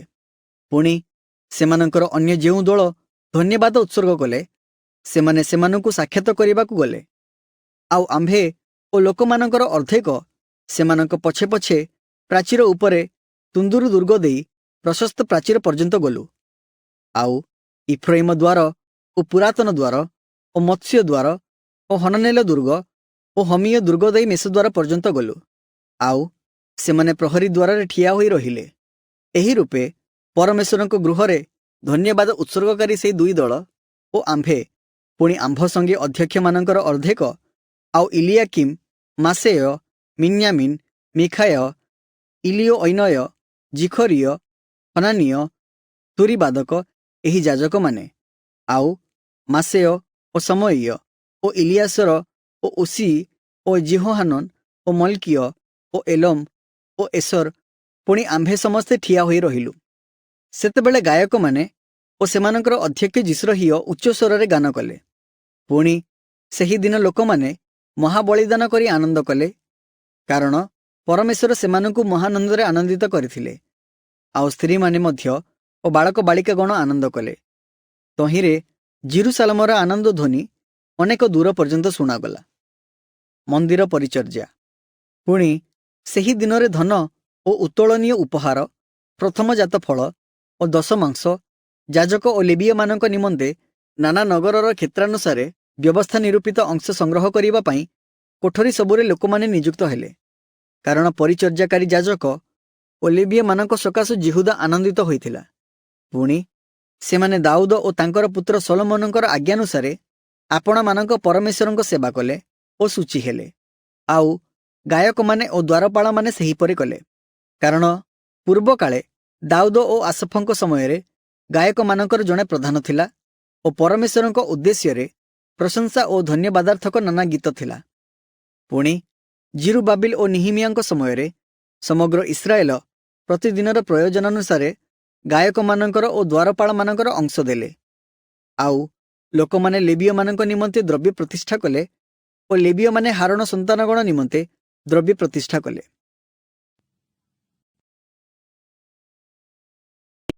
निहिमियाଙ୍କ पुस्तक ଅଧ୍ୟାୟ 13 ବିଦେଶୀମାନଙ୍କଠାରୁ ପୃଥକୀକରଣ। ସେହି ଦିନ ସେମାନେ ଲୋକମାନଙ୍କ କର୍ଣ୍ଣଗୋଚରରେ ମୋଶାଙ୍କ ପୁସ୍ତକରୁ ପାଠ କଲେ। ପୁଣି ତହିଁ ମଧ୍ୟରେ ଲିଖିତ ଏହି କଥା ମିଳିଲା ଯେ ଅମନୀୟ ଓ ମୋୟାବୀୟ ଲୋକ ଅନନ୍ତକାଳ ପରମେଶ୍ୱରଙ୍କ ସମାଜରେ ପ୍ରବେଶ କରିବେ ନାହିଁ, କାରଣ ସେମାନେ ଅନ୍ନ ଓ ଜଳ ନେଇ ଇସ୍ରାଏଲ ସନ୍ତାନଗଣକୁ ସାକ୍ଷାତ କଲେ ନାହିଁ। ମାତ୍ର ସେମାନଙ୍କୁ ଅଭିଶାପ ଦେବା ନିମନ୍ତେ ସେମାନଙ୍କ ବିରୁଦ୍ଧରେ ବିଲିୟମକୁ ବେତନ ଦେଲେ। ତଥାପି ଆମ୍ଭମାନଙ୍କର ପରମେଶ୍ୱର ସେହି ଅଭିଶାପକୁ ଆଶୀର୍ବାଦରେ ପରିଣତ କଲେ। ସେତେବେଳେ ସେମାନେ ଏହି ବ୍ୟବସ୍ଥା ଶୁଣି ଇସ୍ରାଏଲ ମଧ୍ୟରୁ ସମଗ୍ର ମିଶ୍ରିତ ଜନତାକୁ ପୃଥକ କଲେ। ନିହିମିୟାଙ୍କ ସଂସ୍କାର। ଏଥିପୂର୍ବେ ଇଲିଆସିବ ଯାଜକ ଆମ୍ଭମାନଙ୍କ ପରମେଶ୍ୱରଙ୍କ ଗୃହସ୍ଥିତ କୋଠରୀ ସକଳର ଅଧ୍ୟକ୍ଷ ଭାବରେ ନିଯୁକ୍ତ ହେଲେ ଓ ସେ ଟୋବିୟର କୁଟୁମ୍ବ ଥିଲା। ଇଲିଆସିବ ଟୋବିୟ ନିମନ୍ତେ ଏକ ବୃହତ୍ କୋଠରୀ ପ୍ରସ୍ତୁତ କରିଥିଲା।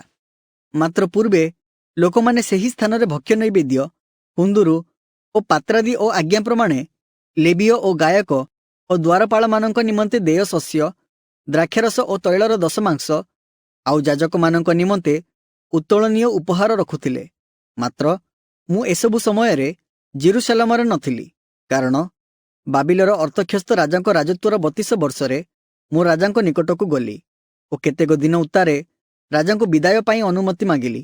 ଏ ଉତ୍ତାରେ ମୁଁ ଜେରୁସାଲେମକୁ ଆସି ଇଲିଆସିବ ଟୋବିୟ ନିମନ୍ତେ ପରମେଶ୍ୱରଙ୍କ ଗୃହର ପ୍ରାଙ୍ଗଣରେ ଏକ କୋଠରୀ ପ୍ରସ୍ତୁତ କରି ଯେଉଁ ଭୁଲ କରିଥିଲା ତାହା ବୁଝିଲି। ଏଥିରେ ମୁଁ ଅତ୍ୟନ୍ତ କ୍ରୋଧିତ ହୋଇ ସେହି କୋଠରୀରୁ ଟୋବିୟର ସମସ୍ତ ଗୃହ ସାମଗ୍ରୀ ବାହାର କରି ଫୋପାଡ଼ିଦେଲି। ତହୁଁ ମୁଁ ଆଜ୍ଞା କରନ୍ତେ ସେମାନେ କୋଠରୀ ସବୁ ସୂଚୀ କଲେ, ତେବେ ମୁଁ ସେଠାକୁ ପୁନର୍ବାର ପରମେଶ୍ୱରଙ୍କ ଗୃହ ପାତ୍ରାଦି ଓ ଭକ୍ଷ୍ୟ ନୈବେଦ୍ୟ ଓ କୁନ୍ଦୁରୁ ଆଣିଲି। ଆହୁରି ମୁଁ ଦେଖିଲି ଯେ ଲେବୀୟମାନଙ୍କ ଅଂଶ ସେମାନଙ୍କୁ ଦିଆଯାଇ ନଥିଲା। ତେଣୁ ପ୍ରତ୍ୟେକ କର୍ମକାରୀ ଲେବୀୟମାନେ ଓ ଗାୟକମାନେ ମନ୍ଦିର ଛାଡ଼ି ଆପଣା ଆପଣା ଭୂମିକୁ ଗଲେ। ତହିଁରେ କାହିଁକି ପରମେଶ୍ୱରଙ୍କ ଗୃହ ପରିତ୍ୟକ୍ତ ହୋଇଅଛି, ଏହା କହି ମୁଁ ଅଧ୍ୟକ୍ଷମାନଙ୍କ ସଙ୍ଗେ ବାଦାନୁବାଦ କଲି। ପୁଣି ମୁଁ ସେମାନଙ୍କୁ ଏକତ୍ର କରି ସ୍ୱ ସ୍ୱ ପଦରେ ସେମାନଙ୍କୁ ନିଯୁକ୍ତ କଲି। ତହୁଁ ସମଗ୍ର ଯିହୁଦା ଶସ୍ୟ ଓ ଦ୍ରାକ୍ଷରସ ଓ ତୈଳର ଦଶମାଂଶ ଭଣ୍ଡାରକୁ ଆଣିଲେ। ତହିଁରେ ମୁଁ ସେଲିମୀୟ ଯାଜକକୁ ଓ ସାଦୋକ ଅଧ୍ୟାପକକୁ ଓ ଲେବୀୟମାନଙ୍କ ମଧ୍ୟରୁ ପଦାୟକୁ ଭଣ୍ଡାର ସମୂହର ଅଧ୍ୟକ୍ଷ କଲି। ସେମାନଙ୍କ ତଳେ ମତନିୟର ପୁତ୍ର ସକୁରର ପୁତ୍ର ହାନନ ରହିଲା, କାରଣ ସେମାନେ ବିଶ୍ୱସ୍ତ ଥିଲେ। ଏଣୁ ଆପଣା ଭ୍ରାତୃଗଣକୁ ବିତରଣ କରିବାର କାର୍ଯ୍ୟ ସେମାନଙ୍କର ହେଲା। ଏ ମୋହର ପରମେଶ୍ୱର, ଏ ବିଷୟରେ ମୋତେ ସ୍ମରଣ କର, ଆଉ ମୁଁ ମୋହର ପରମେଶ୍ୱରଙ୍କ ଗୃହ ଓ ତହିଁର ପାଳନୀୟ ବିଷୟ ନିମନ୍ତେ ଯାହା କରିଅଛି, ମୋହର କୃତ ସେହି ସୁକର୍ମ ସବୁ ଲିଭାଇ ନ ଦିଅ। ସେହି ସମୟରେ ମୋ ଯିହୁଦା ମଧ୍ୟରେ କେତେକ ଲୋକଙ୍କୁ ବିଶ୍ରାମ ବାରରେ ଦ୍ରାକ୍ଷ ଦଳିବାର ଓ ବିଡ଼ା ଭିତରକୁ ଆଣିବାର ଓ ଗର୍ଦ୍ଦଭ ଉପରେ ବୋଝାଇ କରିବାର ମଧ୍ୟ ବିଶ୍ରାମ ବାରରେ ଦ୍ରାକ୍ଷରସ, ଦ୍ରାକ୍ଷଫଳ ଓ ଡିମ୍ବିରି ଫଳ ଓ ସର୍ବପ୍ରକାର ବୋଝ ଜେରୁସାଲେମକୁ ଆଣିବାର ଦେଖିଲି। ପୁଣି ଯେଉଁ ଦିନ ସେମାନେ ଭକ୍ଷ୍ୟଦ୍ରବ୍ୟ ବିକ୍ରୟ କଲେ, ସେହି ଦିନ ମୁଁ ସେମାନଙ୍କ ଚେତାବନୀ ଦେଲି। ମଧ୍ୟ ନଗରରେ ସୋରିୟ ଲୋକେ ବାସ କରୁଥିଲେ। ସେମାନେ ମତ୍ସ୍ୟ ଓ ସର୍ବପ୍ରକାର ବିକ୍ରୟ ଦ୍ରବ୍ୟ ଆଣି ବିଶ୍ରାମ ବାରରେ ଯିହୁଦାର ସନ୍ତାନଗଣ ନିକଟରେ ଓ ଜେରୁସାଲେମରେ ବିକ୍ରି କଲେ। ତହିଁରେ ମୁଁ ଯିହୁଦାର ନେତାମାନଙ୍କ ସଙ୍ଗେ ବାଦାନୁବାଦ କରି ସେମାନଙ୍କୁ କହିଲି, ତୁମ୍ଭେମାନେ ବିଶ୍ରାମ ବାର ଅପବିତ୍ର କରି ଏ କି କୁକର୍ମ କରୁଅଛ? ତୁମ୍ଭମାନଙ୍କ ପିତୃପୁରୁଷମାନେ କ'ଣ ଏପରି କାର୍ଯ୍ୟ କଲେ ନାହିଁ? ଆଉ ତହିଁ ସକାଶୁ ଆମ୍ଭମାନଙ୍କ ପରମେଶ୍ୱର କି ଆମ୍ଭମାନଙ୍କ ଉପରେ ଓ ଏହି ନଗର ଉପରେ ଏହିସବୁ ଅମଙ୍ଗଳ ଘଟାଇ ନାହାନ୍ତି? ତଥାପି ତୁମ୍ଭେମାନେ ବିଶ୍ରାମ ବାର ଅପବିତ୍ର କରି ଇସ୍ରାଏଲ ଉପରକୁ ଆହୁରି କୋପ ଆଣୁଅଛ। ଏ ଉତ୍ତାରେ ବିଶ୍ରାମ ବାର ପୂର୍ବେ ଜେରୁସାଲେମର ଦ୍ୱାର ସବୁ ଅନ୍ଧାର ହେବାକୁ ଲାଗିବା ବେଳେ ମୁଁ କବାଟ ସବୁ ବନ୍ଦ କରିବାକୁ ଆଜ୍ଞା ଦେଲି। ଆହୁରି ବିଶ୍ରାମ ବାର ଗୋତ ନୋହିବା ପର୍ଯ୍ୟନ୍ତ ମେଲା ନ କରିବାକୁ ଆଜ୍ଞା ଦେଲି। ପୁଣି ବିଶ୍ରାମ ବାର କୌଣସି ବୋଝ ଭିତରକୁ ଅଣା ନ ଯିବା ପାଇଁ ମୁଁ ଆପଣା ଦାସମାନଙ୍କ ମଧ୍ୟରୁ କେତେକଙ୍କୁ ଦ୍ୱାର ସମୂହରେ ନିଯୁକ୍ତ କଲି। ତହିଁରେ ବଣିକମାନେ ଓ ସର୍ବପ୍ରକାର ଦ୍ରବ୍ୟ ବିକ୍ରୟକାରୀମାନେ 1-2 ଥର ଜେରୁସାଲେମ ବାହାରେ ରାତ୍ରି କ୍ଷେପଣ କଲେ। ତହିଁରେ ମୁଁ ସେମାନଙ୍କୁ ଚେତାବନୀ ଦେଇ ସେମାନଙ୍କୁ କହିଲି, ତୁମ୍ଭେମାନେ କାହିଁକି ପ୍ରାଚୀର ନିକଟରେ ରାତ୍ରି କ୍ଷେପଣ କରୁଅଛ? ତୁମ୍ଭେମାନେ ଆଉ ଥରେ ଏପରି କଲେ ମୁଁ ତୁମ୍ଭମାନଙ୍କୁ ଧରିବି। ସେହି ସମୟଠାରୁ ସେମାନେ ଆଉ ବିଶ୍ରାମ ବାରରେ ଆସିଲେ ନାହିଁ। ଏ ଉତ୍ତାରେ ମୁଁ ଲେବୀୟମାନଙ୍କୁ ବିଶ୍ରାମ ବାର ପବିତ୍ର କରିବା ନିମନ୍ତେ ଆପଣା ଆପଣାକୁ ସୂଚୀ କରିବାକୁ ଓ ଆସି ଦ୍ୱାର ସବୁ ରକ୍ଷା କରିବାକୁ ଆଜ୍ଞା କଲି। ହେ ମୋହର ପରମେଶ୍ୱର, ମୋ ପକ୍ଷରେ ଏହା ମଧ୍ୟ ସ୍ମରଣ କର ଓ ଆପଣ ଦୟାର ମହତନୁସାରେ ମୋତେ ରକ୍ଷା କର। ସେହି ସମୟରେ ମଧ୍ୟ ଯେଉଁ ଜିହୁଦୀୟମାନେ ଅସ୍ଦୋଦ, ଅମ୍ମନ ଓ ମୋୟାବ ଦେଶିଆ ସ୍ତ୍ରୀମାନଙ୍କୁ ବିବାହ କରିଥିଲେ, ସେମାନଙ୍କୁ ମୁଁ ଦେଖିଲି। ପୁଣି ସେମାନଙ୍କ ବାଳକମାନେ ଅଧେ ଅସ୍ଦୋଦୀୟ ଭାଷାରେ କଥାବାର୍ତ୍ତା କଲେ ଓ ଜିହୁଦୀୟ ଭାଷାରେ କଥାବାର୍ତ୍ତା କରିପାରିଲେ ନାହିଁ, ମାତ୍ର ପ୍ରତ୍ୟେକ ଗୋଷ୍ଠୀର ଭାଷାନୁସାରେ କଥା କହିଲେ। ତହୁଁ ମୁଁ ସେମାନଙ୍କ ସହିତ ବାଦାନୁବାଦ କଲି ଓ ସେମାନଙ୍କୁ ଅଭିଶାପ ଦେଲି ଓ ସେମାନଙ୍କର କାହା କାହାକୁ ପ୍ରହାର କଲି ଓ ସେମାନଙ୍କର କେଶ ଉତ୍ପାଟନ କଲି। ଆଉ ପରମେଶ୍ୱରଙ୍କ ନାମରେ ଶପଥ କରାଇ କହିଲି, ତୁମ୍ଭେମାନେ ସେମାନଙ୍କ ପୁତ୍ରମାନଙ୍କୁ ଆପଣା ଆପଣାର କନ୍ୟା ଦିଅ ନାହିଁ, ଅବା ଆପଣା ଆପଣା ପୁତ୍ର ନିମନ୍ତେ କି ଆପଣମାନଙ୍କ ନିମନ୍ତେ ସେମାନଙ୍କ କନ୍ୟା ଗ୍ରହଣ କର ନାହିଁ। ଇସ୍ରାଏଲର ରାଜା ସଲୋମନ କି ଏସବୁ କାର୍ଯ୍ୟ ଦ୍ୱାରା ପାପ କରିନଥିଲେ? ଅନେକ ଗୋଷ୍ଠୀ ମଧ୍ୟରେ ତାଙ୍କ ପରି ରାଜା କେହି ନଥିଲେ ଓ ସେ ଆପଣା ପରମେଶ୍ୱରଙ୍କର ପ୍ରିୟ ପାତ୍ର ଥିଲେ। ପୁଣି ପରମେଶ୍ୱର ତାଙ୍କୁ ସମଗ୍ର ଇସ୍ରାଏଲ ଉପରେ ରାଜା କଲେ। ତଥାପି ବିଦେଶୀୟ ସ୍ତ୍ରୀମାନେ ତାଙ୍କୁ ହିଁ ପାପ କରାଇଲେ। ତେବେ ବିଦେଶୀୟ ସ୍ତ୍ରୀମାନଙ୍କୁ ବିବାହ କରିବା ଦ୍ୱାରା ଆମ୍ଭମାନଙ୍କ ପରମେଶ୍ୱରଙ୍କ ବିରୁଦ୍ଧରେ ସତ୍ୟ ଲଙ୍ଘନ କରି ଏହିସବୁ ମହାପାପ କରିବାକୁ କି ଆମ୍ଭେମାନେ ତୁମ୍ଭମାନଙ୍କ କଥା ଶୁଣିବୁ? ତହୁଁ ଇଲିଆସିବ ମହାଯାଜକର ପୌତ୍ର ଜିହୋୟାଦାର ଏକ ପୁତ୍ର ପୌରଣୀୟ ସନବଲଟର ଜୁଆଇଁ ଥିଲା। ତେଣୁ ମୁଁ ତାହାକୁ ଆପଣ ନିକଟରୁ ତଡ଼ିଦେଲି। ଏ ମୋହର ପରମେଶ୍ୱର, ସେମାନଙ୍କୁ ସ୍ମରଣ କର, ଯେହେତୁ ସେମାନେ ଯାଜକ ପଦକୁ ଆଉ ଯାଜକ ପଦର ଓ ଲେବୀୟମାନଙ୍କର ନିୟମକୁ କଳଙ୍କିତ କରିଅଛନ୍ତି। ଏହି ରୂପେ ମୁଁ ସେମାନଙ୍କୁ ବିଦେଶୀୟ ସମସ୍ତଙ୍କ ଠାରୁ ପରିଷ୍କାର କଲି ଓ ପ୍ରତ୍ୟେକର କାର୍ଯ୍ୟାନୁସାରେ ଯାଜକମାନଙ୍କର ଓ ଲେବୀୟମାନଙ୍କର କାର୍ଯ୍ୟ ନିରୂପଣ କଲି। ଆଉ ନିରୂପିତ ସମୟରେ କାଷ୍ଠ ଓ ପ୍ରଥମଜାତ ଫଳର ଉପହାର ନିମନ୍ତେ ଲୋକ ନିଯୁକ୍ତ କଲି। ହେ ମୋହର ପରମେଶ୍ୱର, ମଙ୍ଗଳ ନିମନ୍ତେ ମୋତେ ସ୍ମରଣ କର।